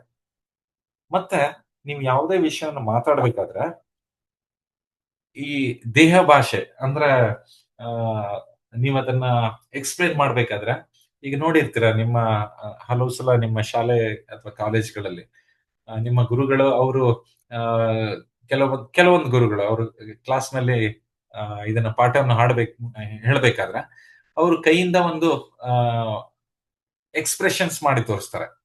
ಅದೇನಂದ್ರೆ ದೇಹ ಭಾಷೆ. ಅದರಿಂದ ಏನಾಗುತ್ತೆ ಅಂದ್ರೆ ನೀವು ಮಾತು ಮತ್ತು ದೇಹ ಭಾಷೆ ಅಥವಾ ನಿಮ್ಮ ಎಕ್ಸ್ಪ್ರೆಷನ್ ಏನ್ ಹೇಳ್ತೀವಲ್ಲ ಅದರಿಂದಾಗಿ ಇನ್ನೊಬ್ರಿಗೆ ಅತ್ಯಂತ ಸುಲಭವಾಗಿ ಆಗತ್ತೆ. ಅದು ಅಂದ್ರೆ ಸಂವಹನ. ಅಂದ್ರೆ ನೀವು ಕಮ್ಯುನಿಕೇಶನ್ ಸ್ಕಿಲ್ ನಲ್ಲಿ ಆದಷ್ಟು ನೀವು ನಿಮ್ಮ ಒಂದು ಆ, ದೇಹ ಭಾಷೆಯನ್ನ ಕೂಡ ನೀವು ಬಳಸ್ಕೊಳ್ಳೋದು, ಅದು ಕೂಡ ತುಂಬಾ ಆ, ಒಂದು ಅಟ್ರಾಕ್ಟಿವ್ ಮತ್ತೆ ಒಂದು ಪ್ರಯೋಜನಕಾರಿ ಅಂತಾನೆ ನಾನು ಹೇಳ್ತೇನೆ. ಅದೇ ಜೊತೆಗೆ ಈಗ ನೀವು ಯಾವ್ದಾದ್ರು ಸಂದರ್ಶನವನ್ನ ಕೊಡ್ತಾ ಇದ್ದೀರಾ, ಅಥವಾ ನೀವೀಗ ನಿಮ್ಮ ಕ್ಲಾಸ್ ನಲ್ಲಿ ಏನಾದ್ರು ಸೆಮಿನಾರ್ ಏನಾದ್ರು ಕೊಡ್ತಾ ಇರ್ತೀರಾ, ಅಂದ್ರೆ ಕಾಲೇಜಿನಲ್ಲಿ ವಿದ್ಯಾರ್ಥಿಗಳಿಗೆ ಗೊತ್ತಿದೆ, ಕಾಲೇಜಿನಲ್ಲಿ ಈಗ ಸೆಮಿನಾರ್ಸ್ ಅನ್ನ ಅವರು 30 ನಿಮಿಷನೋ ಅಥವಾ 15 ನಿಮಿಷನೋ ಅಥವಾ ಅರ್ಧ ಗಂಟೆ ಸೆಮಿನಾರ್ ಕೊಡೋದಿರುತ್ತೆ. ಅಥವಾ ನೀವು ಸಂದರ್ಶನ ಕೊಡ್ತಾ ಇರ್ತೀರಾ ಯಾವ್ದಾದ್ರು ಕಂಪನಿ ನಿಮ್ಮ ಜಾಬ್ ಇಂಟರ್ವ್ಯೂನಲ್ಲಿ ಸಂದರ್ಶನದಲ್ಲಿ, ಆವಾಗ ನೀವ್ ಏನ್ ಮಾಡ್ಬೇಕಂದ್ರೆ ಅಂತ ಯಾವುದೇ ಸಂದರ್ಭದಲ್ಲಿ ಅಥವಾ ಇನ್ನೊಬ್ರ ಜೊತೆ ಮಾತಾಡ್ಬೇಕಾದ್ರೆ ಯಾವಾಗ್ಲೂ ನಿಮ್ಮ ಐ ಕಾಂಟ್ಯಾಕ್ಟ್ ಅಂದ್ರೆ ಕಣ್ಣಿನ ಒಂದು ಸಂಪರ್ಕವನ್ನ ಯಾವಾಗ್ಲೂ ಇಟ್ಕೊಳ್ಬೇಕು. ನೀವೀಗ ಇನ್ನೊಬ್ರ ಜೊತೆ ಮಾತಾಡ್ಬೇಕಾದ್ರೆ ಕಣ್ಣು ಕೆಳಗೆ ಇಟ್ಟು ಮಾತಾಡೋದು, ಕಣ್ಣು ಆ ಕಡೆ ಇಟ್ಟು ಮಾತಾಡೋದು, ಅವಾಗ ಅದೊಂದು ಅಷ್ಟೊಂದು ಆಕರ್ಷಕವಾಗಿ ಇರೋದಿಲ್ಲ. ಸೊ ನೀವು ಯಾವಾಗ ಒಂದು ಕಣ್ಣಲ್ಲಿ ಕಣ್ಣಿಟ್ಟು ಮಾತಾಡ್ತೀರಾ, ಅಂದ್ರೆ ಐ ಕಾಂಟ್ಯಾಕ್ಟ್ ಅಥವಾ ಕಣ್ಣು ಸಂಪರ್ಕ ಇಟ್ಟು ಮಾತಾಡ್ತೀರಾ, ಅವಾಗ ನಿಮ್ಮ ಒಂದು ಮಾತನಾಡುವಂತ ಭಂಗಿ ಅಥವಾ ಮಾತನಾಡುವ ಏನು ಶೈಲಿ ಇದೆ ಅದು ಇನ್ನೊಬ್ಬರಿಗೆ ಕೂಡ ತುಂಬಾ ಒಂದು ಆಕರ್ಷಕವಾಗಿರುತ್ತೆ. ಅದ್ರ ಜೊತೆಗೆ ನಾನು ಈಗಾಗಲೇ ಹೇಳಿದ್ದೀನಿ, ಮೊದಲನೇ ಪಾಯಿಂಟ್ ನಲ್ಲಿ ಹೇಳಿದ್ದೀನಿ, ನಿಮ್ಮ ಧ್ವನಿಯ ಸ್ವರ ಅಂದ್ರೆ ಸಂದರ್ಭಕ್ಕೆ ಅನುಸಾರವಾಗಿ ಎಷ್ಟು ಜಾಸ್ತಿ ಬೇಕು ಎಷ್ಟು ಕಡಿಮೆ ಬೇಕು ಅದನ್ನ ನೀವು ವಾಯ್ಸ್ ಕಂಟ್ರೋಲ್ ಇಟ್ಕೊಳ್ಬೇಕು.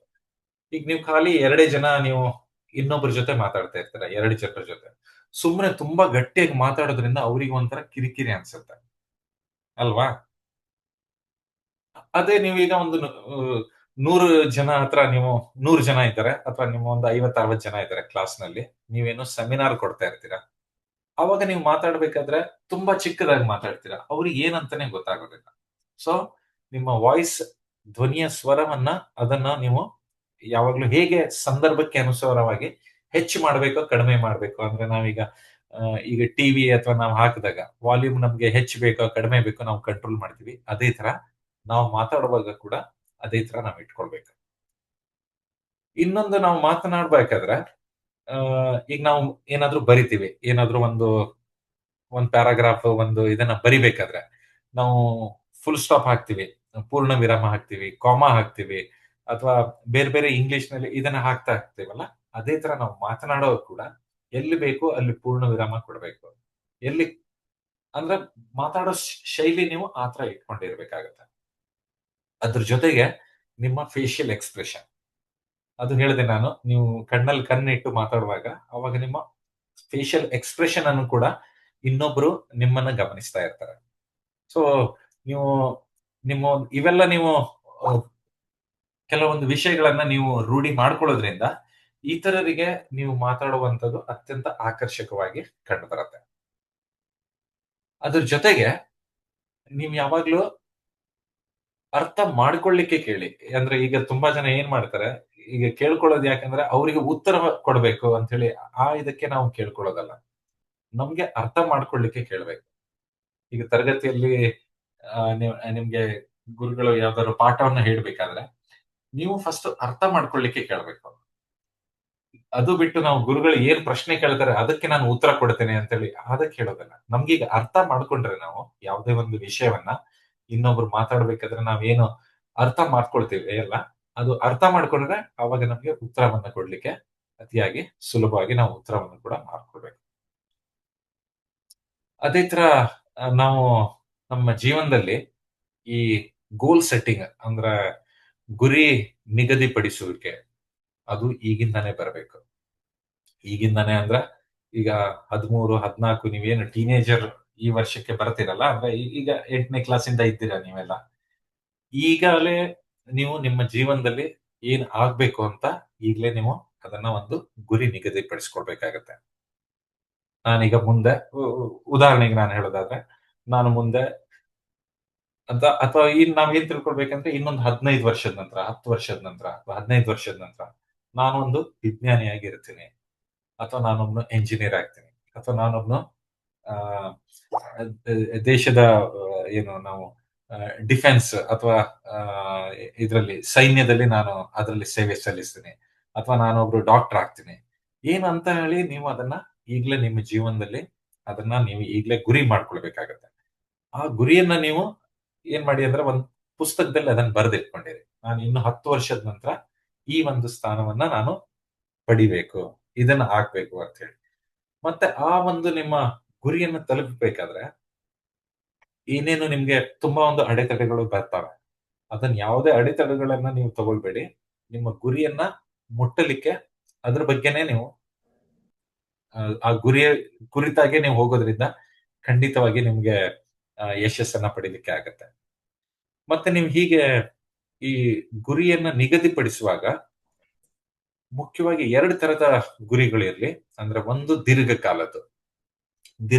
ಅಂದ್ರೆ ನಾನು ಹೇಳಿದೆ ನಿಮ್ಗೆ, ಈಗ ಯಾರಾದ್ರೂ ಒಬ್ರು ಮಕ್ಕಳು 10ನೇ ಕ್ಲಾಸ್ನವ್ರು ಇರ್ಬೋದು, ಅವ್ರು ಈ ತರ ಇಟ್ಕೊಳ್ಬಹುದು, ನಾನು 10 ವರ್ಷದ ನಂತರ ನಾನು ಎಂಜಿನಿಯರ್ ಆಗಿ ಅಥವಾ ಇದಾಗ್ಬಿಟ್ಟು ನಾನು ಇರ್ತೀನಿ ಅಂತ ಹೇಳಿ. ಅದು ಲಾಂಗ್ ಟರ್ಮ್ ಗೋಲ್ ಅಂತ ಹೇಳ್ಬೋದು, ಅಥವಾ ದೀರ್ಘಕಾಲದ ಒಂದು ಗುರಿ ನಿಗದಿಪಡಿಸುವಿಕೆ ಅಂತ ಹೇಳ್ಬೋದು. ಚಿಕ್ಕ ಕಾಲದ ಗುರಿ ಅಂದ್ರೆ 2 ವರ್ಷದ್ದು. ಈಗ ಸಪೋಸ್ ನಾನೀಗ 10ನೇ ಕ್ಲಾಸ್ ಅಲ್ಲಿ ಇದ್ದೇನೆ.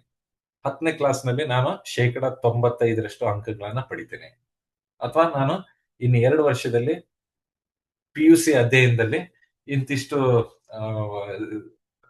ನಾನು ಅಂಕಗಳನ್ನ ಪಡಿತೀನಿ. ಈ ತರ ಒಂದು ಚಿಕ್ಕ ಕಾಲದ ಗುರಿ ಕೂಡ ಇರಬೇಕು. ಅದ್ರ ಜೊತೆಗೆ ದೀರ್ಘಕಾಲದ ಗುರಿ ಕೂಡ ಅದು ಕೂಡ ಇರಬೇಕು. ಈ ಗುರಿಗಳನ್ನ ತಲುಪಬೇಕಾದ್ರೆ ಸ್ಮಾರ್ಟ್ ಗುರಿ ಅಂತ ನಾನು ಇಲ್ಲಿ ಇದು ಮಾಡಿದ್ದೀನಿ, ಸ್ಮಾರ್ಟ್. ಸೊ ಸ್ಮಾರ್ಟ್ ಅಂದ್ರೆ SMART. ಇದರಲ್ಲಿ ಸ್ಪಷ್ಟವಾದಂತ ಅಂದ್ರೆ ಕ್ಲಿಯರ್ ಆಗಿರುವಂತ ಇದು ಇರಬೇಕು. ಇದು ಮೊಟ್ಟ ಮೊದಲನೇದು. ನಂತರ ಸೆಕೆಂಡ್ ಒನ್ M ಅಂದ್ರೆ ಮೆಜರೇಬಲ್, ಅಥವಾ ಅದನ್ನ ನೀವು ಅಳೆಯಬಹುದಾಗಿರುವಂತದ್ದು. ಅಂದ್ರೆ ನಾವೀಗ ಏನಾದ್ರೂ ಒಂದು ಗುರಿಯನ್ನ ಇಡಬೇಕಾದ್ರೆ ಅದು ಒಂದು ಮೆಜರೇಬಲ್ ಕ್ವಾಂಟಿಟಿ ಇರಬೇಕು ಅಲ್ವಾ? ಇಲ್ಲಾಂದ್ರೆ ಅದು ನಮ್ಗೆ ಒಂದು ಅಳೆಯಲಿಕ್ಕೆ ಆಗೋದಿಲ್ಲ ಅಂದ್ರೆ ಆ ಗುರಿಯನ್ನು ತಲುಪಲಿಕ್ಕೆ ಕಷ್ಟ ಇರತ್ತೆ. ಹಾಗಾಗಿ ಅದು ಮೆಸರೇಬಲ್ ಟೈಪ್, ಅಂದ್ರೆ ಅಳಿಲಿಕ್ಕೆ ಆಗುವಂತ ಒಂದು ಇರಬೇಕು. ನಂತರ achievable, A stands for the achievable, ಅಂದ್ರೆ ಸಾಧನೀಯ, ಅದು ನನಗೆ ಸಾಧನೆ ಮಾಡ್ಲಿಕ್ಕೆ ಆಗುವಂತದ್ದಿರ್ಬೇಕು ಅಲ್ವಾ.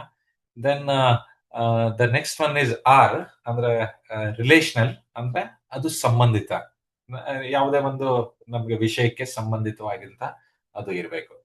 ನಂತರ ಟಿ, ಟಿ ಅಂದ್ರೆ ಟೈಮ್. ಸೊ ಇದರಲ್ಲಿ ಸಮಯಕ್ಕೆ ಸೀಮಿತ ಆಗಿರ್ಬೇಕು. ಅಂದ್ರೆ ನಾನು ಅದೇ ಹೇಳಿದೆ ನಿಮ್ಗೆ, 15 ವರ್ಷ ಅಥವಾ 10 ವರ್ಷ ಅಥವಾ 2 ವರ್ಷ ನಾವು ಅದಕ್ಕೆ ಒಂದು ಸಮಯಾವಕಾಶವನ್ನೇ ಕೊಡದೆಯ, ಅಂದ್ರೆ ಒಂದು ಸಮಯನ ನಿಗದಿನೇ ಮಾಡದೆ ಗುರಿಯನ್ನ ಇಟ್ಕೊಂಡ್ರೆ ಅದೊಂದು ಅಷ್ಟೊಂದು ಉತ್ತಮವಾದಂತ ಬೆಳವಣಿಗೆ ಅಲ್ಲ. ಹೀಗಾಗಿ ನೀವು ಯಾವುದೇ ಒಂದು ಆ ಇದನ್ನ ಗೋಲ್ ಸೆಟ್ ಮಾಡ್ಬೇಕಾದ್ರೆ ಅಥವಾ ಗುರಿಯನ್ನ ಇಟ್ಕೊಳ್ಬೇಕಾದ್ರೆ ಈ ಸ್ಮಾರ್ಟ್, ಈ 5 ಇದೆಲ್ಲ SMART, ಇದನ್ನ ನೀವು ಯಾವಾಗ್ಲೂ ನೆನಪಲ್ಲಿ ಇಟ್ಕೊಳ್ಬೇಕು. ಮಕ್ಕಳು ಇದನ್ನ ಬರೆದುಕೊಂಡ್ರು ಕೂಡ ಅಡ್ಡಿಲ್ಲ. ಸ್ಪಷ್ಟವಾಗಿರ್ಬೇಕು, ಅಳೆಯಲಿಕ್ಕೆ ಆಗಿರುವಂತದ್ದಿರ್ಬೇಕು, ಸಾಧನೀಯವಾಗಿರ್ಬೇಕು, ಸಂಬಂಧಿಸಿದಂತಿರ್ಬೇಕು. ಅದ್ರ ಜೊತೆಗೆ ಟೈಮ್ ಲಿಮಿಟ್, ಅಂದ್ರೆ 1 ವರ್ಷ ಅಥವಾ 2 ವರ್ಷ ಅಥವಾ 10 ವರ್ಷ, ಈ ತರ ನೀವು ಅದಕ್ಕೊಂದು ಆ ಇದನ್ನ ಸಮಯಾವಕಾಶವನ್ನು ಕೊಟ್ಟು ನಿಮ್ಮ ದಿನಚರಿಯನ್ನ ಅದ್ರ ಮೂಲಕ ಹೇಗೆ ಇನ್ನು 5 ವರ್ಷದಲ್ಲಿ ನಾನು ಇದಕ್ಕೆ ಹೋಗ್ಬೇಕಾದ್ರೆ ಹೇಗೆ ಮಾಡಬೇಕು, ಆ ಕುರಿತು ನೀವು ದಿನಚರಿಯನ್ನ ಪ್ರಾರಂಭಿಸಬೇಕಾಗತ್ತೆ. ಇನ್ನೊಂದು ವಿದ್ಯಾರ್ಥಿಗಳಿಗೆ ಹಾಗೂ ಆ, ಎಲ್ಲ ಆ, ಈಗ ನಾವು ಸರ್ವಿಸ್ ಅಥವಾ ಜಾಬ್ ನಲ್ಲಿ ಇದ್ದವರಿಗೆ ಸಮಯ ನಿರ್ವಹಣೆ, ಟೈಮ್ ಮ್ಯಾನೇಜ್ಮೆಂಟ್ ಅಂತೂ ಅತ್ಯಂತ ಪ್ರಮುಖವಾಗಿರೋದು. ಅದ್ರಲ್ಲೂ ಕೂಡ ವಿದ್ಯಾರ್ಥಿಗಳಿಗೆ ಸಮಯ ಅಂದ್ರೆ ಈ ಜೀವನದ ಅತ್ಯಂತ ದೊಡ್ಡವಾದಂತ ಸಂಪತ್ತು ಅಲ್ವಾ. ಸಮಯನ ಯಾವುದೇ ಕಾರಣಕ್ಕೂ ಕೂಡ ಅದನ್ನ ವೇಸ್ಟ್ ಮಾಡ್ಲಿಕ್ಕೆ ಹೋಗ್ಬೇಡಿ. ಯಾಕಂದ್ರೆ ಒಂದ್ಸಲ ಕಳೆದು ಹೋಗಿರುವಂತ ಸಮಯ ಅದು ಮತ್ತೆ ಸಿಗೋದಿಲ್ಲ ನಿಮ್ಗೆ. ಹಣ ಕಳೆದೋದ್ರೆ ಅದನ್ನ ನೀವು ಗಳಿಸ್ಬೋದು, ಆದ್ರೆ ಒಂದ್ಸಲ ಸಮಯ ಕಳೆದೋದ್ರೆ ಅದು ಯಾವಾಗ್ಲೂ ಸಿಗೋದಿಲ್ಲ. ಹಾಗಾಗಿ ನೀವು ಈಗ ಎಷ್ಟೋ ಕೆಲಸಗಳನ್ನ ನೀವು ಮಾಡ್ಬೇಕಾದ್ರೆ, ಅಂದ್ರೆ ನಿಮ್ಮ ವಿದ್ಯಾರ್ಥಿಗಳಿರ್ಬೋದು ಅಥವಾ ಪ್ರೊಫೆಷನಲ್ ಅಲ್ಲಿ ಇರುವಂತವ್ರು ಕೂಡ ಇರ್ಬೋದು, ನೀವು ಅದನ್ನ ಪ್ರಯಾರಿಟಿ ಕೊಡಬೇಕಾಗತ್ತೆ. ಈ ಕೆಲಸ ಅಥವಾ ಇದನ್ನ ನಾನು ಮೊದಲನೇದಾಗಿ ಮಾಡ್ಬೇಕು, ಇದನ್ನ ಎರಡನೇದಾಗಿ, ಇದನ್ನ ಮೂರನೇದಾಗಿ, ಈ ತರ ನಾವು ಅದನ್ನ ಪ್ರಯಾರಿಟಿ ಬೇಸ್, ಅಂದ್ರೆ ಆದ್ಯತೆಯನ್ನ ನಾವೇ ಅದನ್ನ ಕೊಡಬೇಕಾಗತ್ತೆ. ಯಾವ ಕೆಲಸ ಮಾಡಿದ್ರೆ ಅದಕ್ಕೆ ಹೆಚ್ಚು ಇಂಪಾರ್ಟೆನ್ಸ್ ಇದೆ ಅಥವಾ ನನ್ಗೆ ಯಾವುದರಿಂದ ಹೆಚ್ಚು ಉಪಯುಕ್ತತೆ ಇದೆ, ಆತರ ನಾವು ಅದನ್ನ ಇದು ಮಾಡ್ಕೊಳ್ಬೇಕಾಗತ್ತೆ. ಅಂದ್ರೆ ಆದ್ಯತೆಯನ್ನ ಕೊಡೋದು ನಾವೇ ಮಾಡ್ಕೊಳ್ಬೇಕು. ನಂತರ ನೆಕ್ಸ್ಟ್ ಪ್ರೋಕ್ರಾಸ್ಟಿನೇಷನ್, ಅಂದ್ರೆ ಮುಂದೂಡುವಿಕೆ ಅಥವಾ ಅದನ್ನ ತಪ್ಪಿಸೋದು. ಸೊ ಸಾಧ್ಯವಾದಷ್ಟು ಈ ತರ ಆ, ಇದನ್ನ ಮುಂದೂಡ್ಕೊಂಡು ಹೋಗೋದು, ಅದನ್ನ ಅಂದ್ರೆ ಈ ಕೆಲಸ ನಾನೀಗ ಟಾರ್ಗೆಟ್ ಮಾಡಿರ್ತೀನಿ ಇವತ್ ಮಾಡ್ಬೇಕು ಅಂತ ಹೇಳಿ, ಅಥವಾ ನಾಳೆ 2 ದಿನದಲ್ಲಿ ಮಾಡ್ಬೇಕಂತ ನಮ್ಗೆ ಟಾರ್ಗೆಟ್ ಇರುತ್ತೆ. ಸಪೋಸ್ ನಾವೇ ಅದನ್ನ ಮಾಡ್ಕೊಂಡಿರ್ತೀವಿ, ಆದ್ರೆ ಅದು ಮಾಡ್ಲಿಕ್ಕೆ ಆಗೋದಿಲ್ಲ. ಅದನ್ನ ಮತ್ತೆ ಮುಂದೆ ಹಾಕ್ತಾ ಹೋಗೋದು, ಇನ್ನೊಂದು ಮುಂದಿನ ವಾರ ಮಾಡ್ತೀನಿ, ಅದ್ರ ಮುಂದಿನ ವಾರ ಮಾಡ್ತೀನಿ, ಆತರ ಅದನ್ನ ಮುಂದೂಡಕ್ಕೆ ನಾವೇನು ಮುಂದೂಡ್ಕೊಂಡು ಹೋಗ್ತೀವಿ ಅದನ್ನ ಸಾಧ್ಯವಾದಷ್ಟು ಅದನ್ನ ಅವಾಯ್ಡ್ ಮಾಡ್ಬೇಕು ಅಥವಾ ಅದನ್ನ ಕಡಿಮೆ ಮಾಡ್ಬೇಕು. ಸೊ ಸಮಯ ನಿರ್ವಹಣೆ ಅತ್ಯಂತ ಪ್ರಮುಖವಾಗಿರೋದು. ನೀವು ಈಗಿಂದನೇ ಅದರ ಬಗ್ಗೆ ಹೇಗೆ ಸಮಯವನ್ನ ವ್ಯರ್ಥ ಮಾಡದೆ ಹೇಗೆ ಅದನ್ನ ಸದ್ಬಳಕೆ ಮಾಡ್ಕೊಳ್ಬೇಕು ಅಂತ ಅದನ್ನ ನೀವು ಈಗಿಂದನೇ ಕಲ್ತ್ಕೊಳ್ಬೇಕಾಗತ್ತೆ. ಮತ್ತೆ ಶಿಸ್ತು ಮತ್ತು ಉತ್ತಮವಾದಂತ ಅಭ್ಯಾಸ, ಅಂದ್ರೆ ಈಗ ಡಿಸಿಪ್ಲಿನ್ ಏನ್ ಹೇಳ್ತೀವಿ ನಾವು, ಡಿಸಿಪ್ಲಿನ್ ಮತ್ತೆ ಗುಡ್ ಹ್ಯಾಬಿಟ್ಸ್ ಅಲ್ವಾ. ಈಗ ಮಾರ್ನಿಂಗ್ ಪ್ರತಿನಿತ್ಯ ನೀವು ಬೆಳಿಗ್ಗೆ ಏಳಬೇಕಾದ್ರೆ, ಅಂದ್ರೆ ಈಗ ಕೆಲವು ನೋಡ್ತೀನಿ ನಾನು, ಮಕ್ಕಳು 8-9 ಗಂಟೆ ತನಕ ಅಂದ್ರೆ ಬೆಳಿಗ್ಗೆ ಆದ್ರೂ ಹೇಳೋದಿಲ್ಲ. ಸೊ ಒಂದು ದಿನ ಬೆಳಗ್ಗೆ ಒಂದು 6 ಗಂಟೆಗೆ ಅಥವಾ 5 ಗಂಟೆಗೆ ಎಷ್ಟು ಗಂಟೆಗೆ ಹೇಳೋದಂತೇಳಿ ಒಂದು ನೀವೇ ಒಂದು ನಿಮ್ಮ ಒಂದು ದಿನಚರಿಯಲ್ಲಿ ಬರ್ಕೊಳ್ಬೇಕು.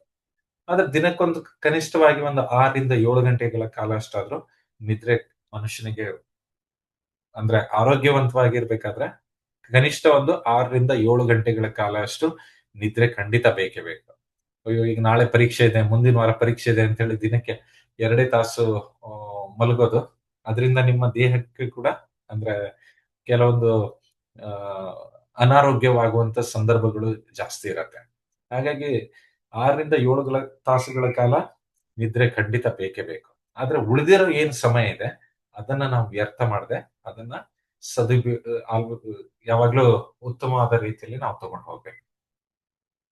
ನಂತರ ಇನ್ನೊಂದು ಆ, ಈಗಿನ ಒಂದು ಮಕ್ಕಳಲ್ಲಿ ಆ, ತುಂಬಾ ನೋಡ್ತಿರೋದಂದ್ರೆ ಡಿಜಿಟಲ್ ಡಿಟಾಕ್ಸ್. ಅಂದ್ರೆ ಈ ಮೊಬೈಲ್ ಫೋನ್ ಇರ್ಬೋದು ಅಥವಾ ಸೋಷಿಯಲ್ ಮೀಡಿಯಾ ಅಲ್ವಾ, ನಿಮ್ಗೆ ಗೊತ್ತಿದೆ. ಹಾಸ್ಟೆಲ್ ನಲ್ಲೇ ನನ್ಗೆ ಗೊತ್ತಿದೆ, ಖಂಡಿತ ನಿಮ್ಗೆಲ್ಲ ಮೊಬೈಲ್ಸ್ ಎಲ್ಲ ಇರ್ಲಿಕ್ಕಿಲ್ಲ.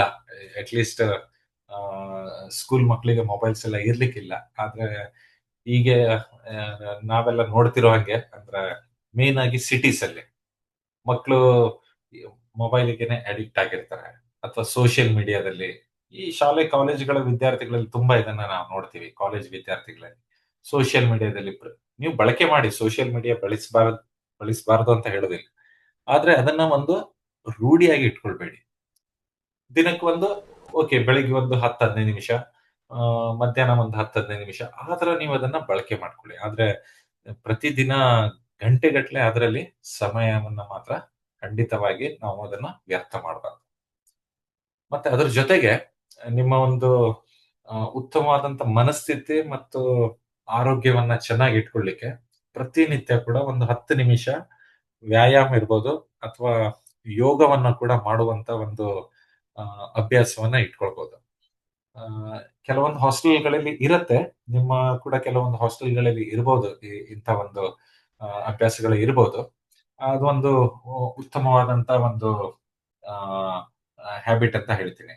ಈಗ ಯಾರು ಮಾಡ್ತಾ ಇಲ್ಲ ಅದನ್ನ, ಅಥವಾ ಯಾವ ಹಾಸ್ಟೆಲ್ಗಳಲ್ಲಿ ಇಲ್ಲ, ದಯವಿಟ್ಟು ಇದನ್ನ ಒಂದು 10-15 ನಿಮಿಷಗಳ ಕಾಲ ಮಾಡ್ಕೊಳ್ಳುವಂತ ಒಂದು ಯೋಗ ಅಥವಾ ವ್ಯಾಯಾಮ ಕೂಡ ಇರ್ಬೋದು. ಯಾವುದೇ ಒಂದು ಈ ತರ ಒಂದು ಆಕ್ಟಿವಿಟೀಸ್ ಅನ್ನ ಮಾಡೋದ್ರಿಂದ ಒಂದು 10-15 ನಿಮಿಷ ಮಾಡಿದ್ರು ಕೂಡ ಸಾಕಾಗುತ್ತೆ. ಅದರಿಂದ ನಮ್ಮ ಒಂದು ಮನಸ್ಥಿತಿ ಕೂಡ ಒಂದು ಚೆನ್ನಾಗಿರುತ್ತೆ, ಮತ್ತು ಅದ್ರ ಜೊತೆಗೆ ನಮ್ಮ ಉತ್ತಮವಾದಂತ ಆರೋಗ್ಯ ಕೂಡ ಅದು ಸಹಾಯಕಾರಿ.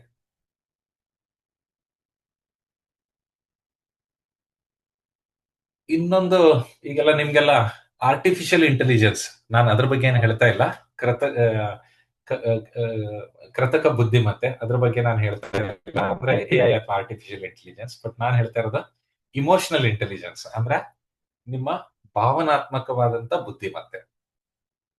ನೀವು ನಿಮ್ಮ ಭಾವನೆಗಳನ್ನ ಯಾವಾಗ್ಲೂ ಅರ್ಥ ಮಾಡ್ಕೊಳ್ಬೇಕು ಮತ್ತು ಅದನ್ನ ನಿಯಂತ್ರಣ ಮಾಡ್ಕೊಳ್ಳಿಕ್ಕೆ ಪ್ರಯತ್ನ ಮಾಡಬೇಕು. ಹೇಗೆಂದ್ರೆ ಈಗ ನಮ್ಗೆ ತುಂಬಾ ಒತ್ತಡಗಳು ಇರಬಹುದು, ಶಾಲೆ ಅಥವಾ ಕಾಲೇಜುಗಳಲ್ಲಿ ವಿದ್ಯಾರ್ಥಿಗಳಿಗೆ ಒತ್ತಡಗಳು ಇರಬಹುದು ಕೆಲವೊಂದ್ಸಲ, ಅಥವಾ ಕೆಲವರಿಗೆ ಒಂದು ಅವ್ರ ಸ್ವಭಾವನೆ ಹಾಗಿರತ್ತೆ. ಏನು ಹೇಳಿದ್ರು ಕೂಡ ಕೂಡ್ಲೆ ಅವರಿಗೆ ಒಂದು ಕೋಪ ಬರುವಂತದ್ದು, ಅಥವಾ ಇನ್ನೊಬ್ಬರನ್ನ ಕೆಲವರು ನಿಮ್ಮನ್ನ ಟೀಕೆ ಮಾಡ್ತಾ ಇರ್ತಾರೆ, ಅಥವಾ ಗೇಲಿಯಾಗಿ ನಿಮ್ಗೆ ನೋಡ್ಕೊಂಡು ನಗಾಡೋದು, ಆತರ ಟೀಕೆ ಅಥವಾ ಕಮೆಂಟ್ಸ್ ಮಾಡೋದು ಅಂತ ಹೇಳ್ತೀವಿ. ಇದನ್ನೆಲ್ಲ ನೀವು ನಿಮ್ಮ ಒಂದು ಸಮಯ ಪ್ರಜ್ಞೆಯಿಂದ ಇದನ್ನ ನೀವು ನಿಭಾಯಿಸ್ಬೇಕು. ಸುಮ್ನೆ ಯಾರೋ ಒಬ್ರು ಏನೋ ಹೇಳಿದ್ರಂತೇಳಿ ನೀವು ಸಿಟ್ಟಾಗ್ಬಿಟ್ಟು ಅವನ ಜೊತೆ ಕೋಪ ಮಾಡ್ಕೊಂಡು ಜಗಳ ಆಡೋದು, ಅದರಿಂದ ಅದು ಯಾವಾಗ್ಲೂ ಒಳ್ಳೇದಲ್ಲ. ಅದ್ರ ಬದಲಿಗೆ ನೀವು ಅದನ್ನ ಸಮಯ ಪ್ರಜ್ಞೆಯಿಂದ ನೀವು ಅದನ್ನ ನಿಭಾಯಿಸ್ಬೇಕು. ಓಕೆ, ಈಗ ಆತರ ಯಾರೋ ನಿಮ್ಮ ಸ್ನೇಹಿತರು ಇರ್ತಾರೆ, ನಿಮ್ ಜೊತೆಗೆ ಚೆನ್ನಾಗಿ ಮಾತಾಡೋದಿಲ್ಲ, ಅಥವಾ ನಿಮ್ ಜೊತೆಗೆ ನಿಮ್ಗೆ ಯಾವಾಗ್ಲೂ ಟೀಕೆಯನ್ನೇ ಮಾಡ್ತಾ ಇರೋದು, ಅಂತವ್ರ ಜೊತೆಗೆ ಸ್ನೇಹವನ್ನ ಹೆಚ್ಚು ಮಾಡ್ಕೊಳ್ಲಿಕ್ಕೆ ಹೋಗ್ಬೇಡಿ. ಅವಾಗ ಏನಾಗುತ್ತೆ, ಅವರೇ ಮುಂದೆ ಕೆಲವು ದಿನದಲ್ಲೇ ಅವರೇ ಸರಿಯಾಗಿ ಬಂದು ನಿಮ್ ಜೊತೆ ಮಾತಾಡ್ತಾರೆ. ಅಂದ್ರೆ ನೀವು ಸಮಯ ಪ್ರಜ್ಞೆಯಿಂದ ನಿಭಾಯಿಸ್ಬೇಕು. ಸುಮ್ಮನೆ ಇನ್ನೊಬ್ಬರ ಜೊತೆ ಜಗಳ ಮಾಡ್ಕೊಂಡು ಹೋಗೋದ್ರಿಂದ ಅದರಿಂದ ಯಾವಾಗ್ಲೂ ಒಳ್ಳೇದಲ್ಲ. ನಂತರ ಎಂಪತಿ ಅಂದ್ರೆ ಇನ್ನೊಬ್ರನ್ನ ನೀವು ಅರ್ಥ ಮಾಡ್ಕೊಳ್ಳಿಕ್ಕೆ ಅದನ್ನು ಕೂಡ ನೀವು ಕಲ್ತ್ಕೊಳ್ಬೇಕು.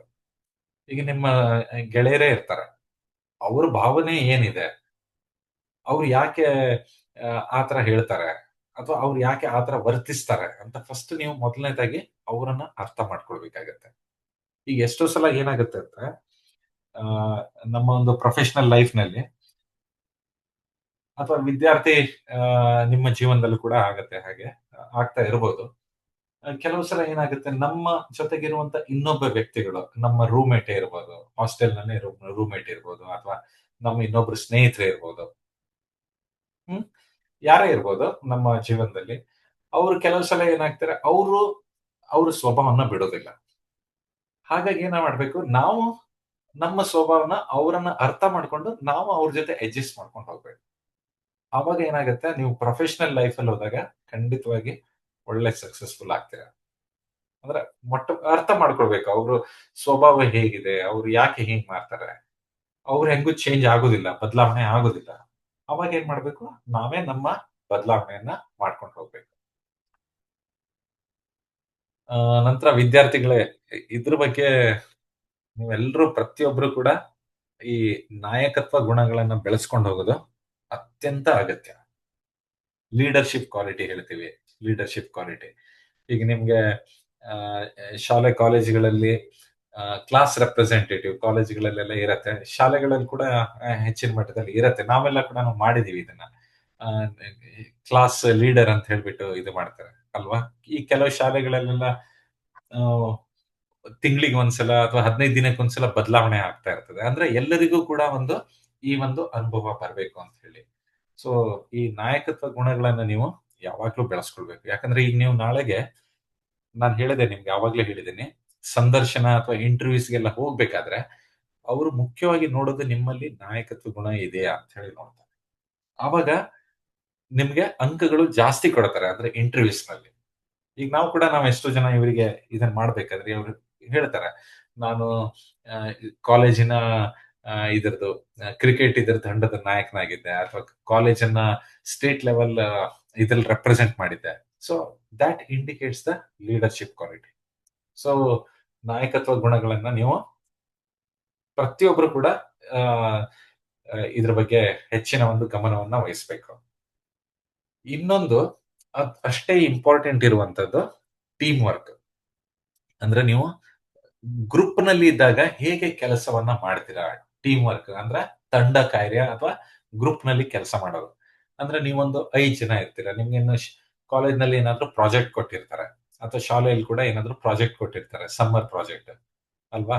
ನೀವೀಗ ಅದನ್ನ ಒಬ್ರು ಮಾಡೋದ್ಕಿಂತ 4 ಜನನೋ 5 ಜನ ಕೆಲವರು ಹಾಕಿ ಗ್ರೂಪ್ ಮಾಡಿ ಕೊಡ್ತಾರೆ. ಅವಾಗ ನೀವು ಗ್ರೂಪ್ ನಲ್ಲಿ ಹೇಗೆ ಕೆಲಸ ಮಾಡ್ಬೇಕು ಅದನ್ನ ನೀವು ಕಲ್ತ್ಕೊಳ್ಬೇಕು. ಯಾಕಂದ್ರೆ ಈಗ ಪ್ರತಿಯೊಂದು ಆ, ನೀವು ಪ್ರೊಫೆಷನಲ್ ಲೈಫ್ ಅಲ್ಲಿ ಹೋದಾಗ, ಯಾವುದೇ ಕೆಲಸದಲ್ಲಿ ಮುಂದೆ ಸೇರುವಾಗ, ಅಲ್ಲಿ ನೂರಾರು ಬಗೆ ಜನರು ಇರ್ತಾರೆ.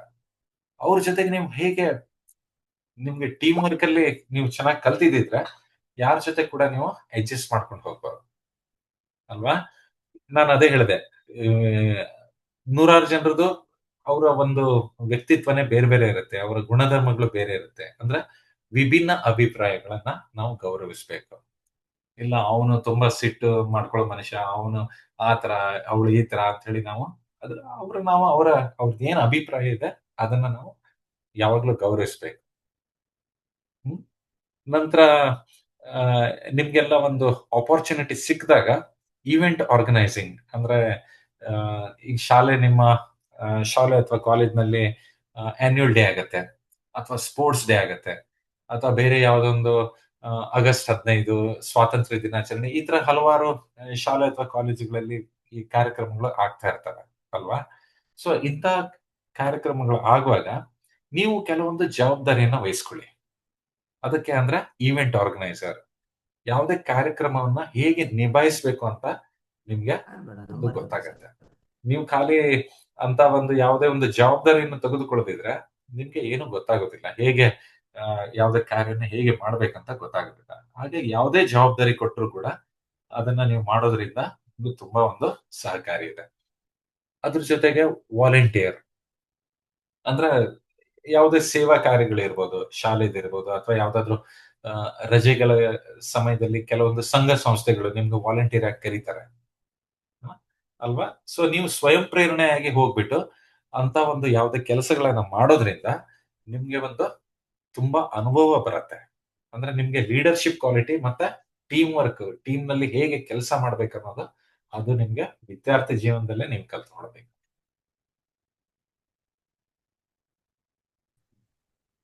ನಂತರ ಹೇಳೋದಾದ್ರೆ ನಾವೀಗ ಇದ್ರ ಬಗ್ಗೆ ಪರ್ಸನಲ್ ಗ್ರೂಮಿಂಗ್ ಮತ್ತೆ ಹೈಜೀನ್, ಅಂದ್ರೆ ನಮ್ಮ ಇಷ್ಟೊತ್ತು ನಮ್ಮ ಗುಣಧರ್ಮಗಳು ಹೇಗೆ ನಾವು ಲೀಡರ್ಶಿಪ್ ಕ್ವಾಲಿಟಿ ಟೀಮ್ ವರ್ಕ್ ಇದ್ರ ಬಗ್ಗೆ ಎಲ್ಲ ಹೇಳಿ ಆಯ್ತು. ಈಗ ನಾವು ಸ್ವಲ್ಪ ಪರ್ಸನಲ್ ಗ್ರೂಮಿಂಗ್ ಅಥವಾ ನಮ್ಮ ಒಂದು ವೈಯಕ್ತಿಕ ಸ್ವಚ್ಛತೆ. ಈಗ ನಾವು ಯಾರಾದ್ರೂ ಒಬ್ರು ವ್ಯಕ್ತಿನ ನೋಡಿದಾಗ ಅವ್ರು ಕೆಲವೊಬ್ರು ತುಂಬಾ ಆಕರ್ಷಕವಾಗಿರ್ತಾರೆ. ಅಂದ್ರೆ ನಾವ್ ಏನ್ ಮಾಡ್ತೀವಿ, ಅವ್ರು ಫಸ್ಟ್ ಅವ್ರು ಹೇಗೆ ಡ್ರೆಸ್ಸಿಂಗ್ ಮಾಡಿದ್ದಾರೆ ನೋಡ್ತೀವಿ. ತುಂಬಾ ನೀಟಾಗಿ ಬಾಚ್ಕೊಂಡಿರ್ತಾರೆ. ಅದೇ ತರ ಈ ಬಟ್ಟೆ ಅಥವಾ ಡ್ರೆಸ್ ಮಟೀರಿಯಲ್ಸ್ ಅನ್ನ ತುಂಬಾ ನೀಟಾಗಿ ಶುಭ್ರವಾಗಿರುವಂತ ಬಟ್ಟೆಗಳು ಅಥವಾ ಇಸ್ತ್ರಿ ಹಾಕೊಂಡಿರ್ತಾರೆ ಅಲ್ವಾ. ಈ ತರ ನೀಟಾಗಿ ಇರುವಂತ ಆ ಈಗ ಅವ್ರ ಹೇರ್ ಸ್ಟೈಲ್ ಕೂಡ ಅಂದ್ರೆ ತುಂಬಾ ದೊಡ್ಡದಾಗಿರೋದಿಲ್ಲ, ನೀಟಾಗಿ, ಅಂದ್ರೆ ಅದನ್ನ ನಥಿಂಗ್ ಬಟ್ ಪರ್ಸನಲ್ ಗ್ರೂಮಿಂಗ್ ಅಂತ ಹೇಳ್ತೀವಿ ನಾವು. ಮತ್ತೆ ಹೈಜೀನ್ ಕೂಡ ಇಂಪಾರ್ಟೆಂಟ್, ಅಂದ್ರೆ ಸ್ವಚ್ಛತೆ ಕೂಡ ಇಂಪಾರ್ಟೆಂಟ್. ನಾವ್ ಯಾವಾಗ್ಲೂ ಆ, ಸರಿಯಾಗಿ ದಿನಕ್ಕೆ ಒಂದ ಅಥವಾ ಎರಡ್ ಸಲ ಸ್ನಾನ ಮಾಡದೇ ಎಲ್ಲ ಇದ್ರೆ, ಅಂದ್ರೆ ಬೇಸಿಗೆ ಇದ್ದಂತ ಸಮಯದಲ್ಲಿ ಅವಾಗ ಏನಾಗುತ್ತೆ, ಮೈಯಿಂದ ಒಂಥರ ಸ್ಮೆಲ್ ಬರುತ್ತೆ.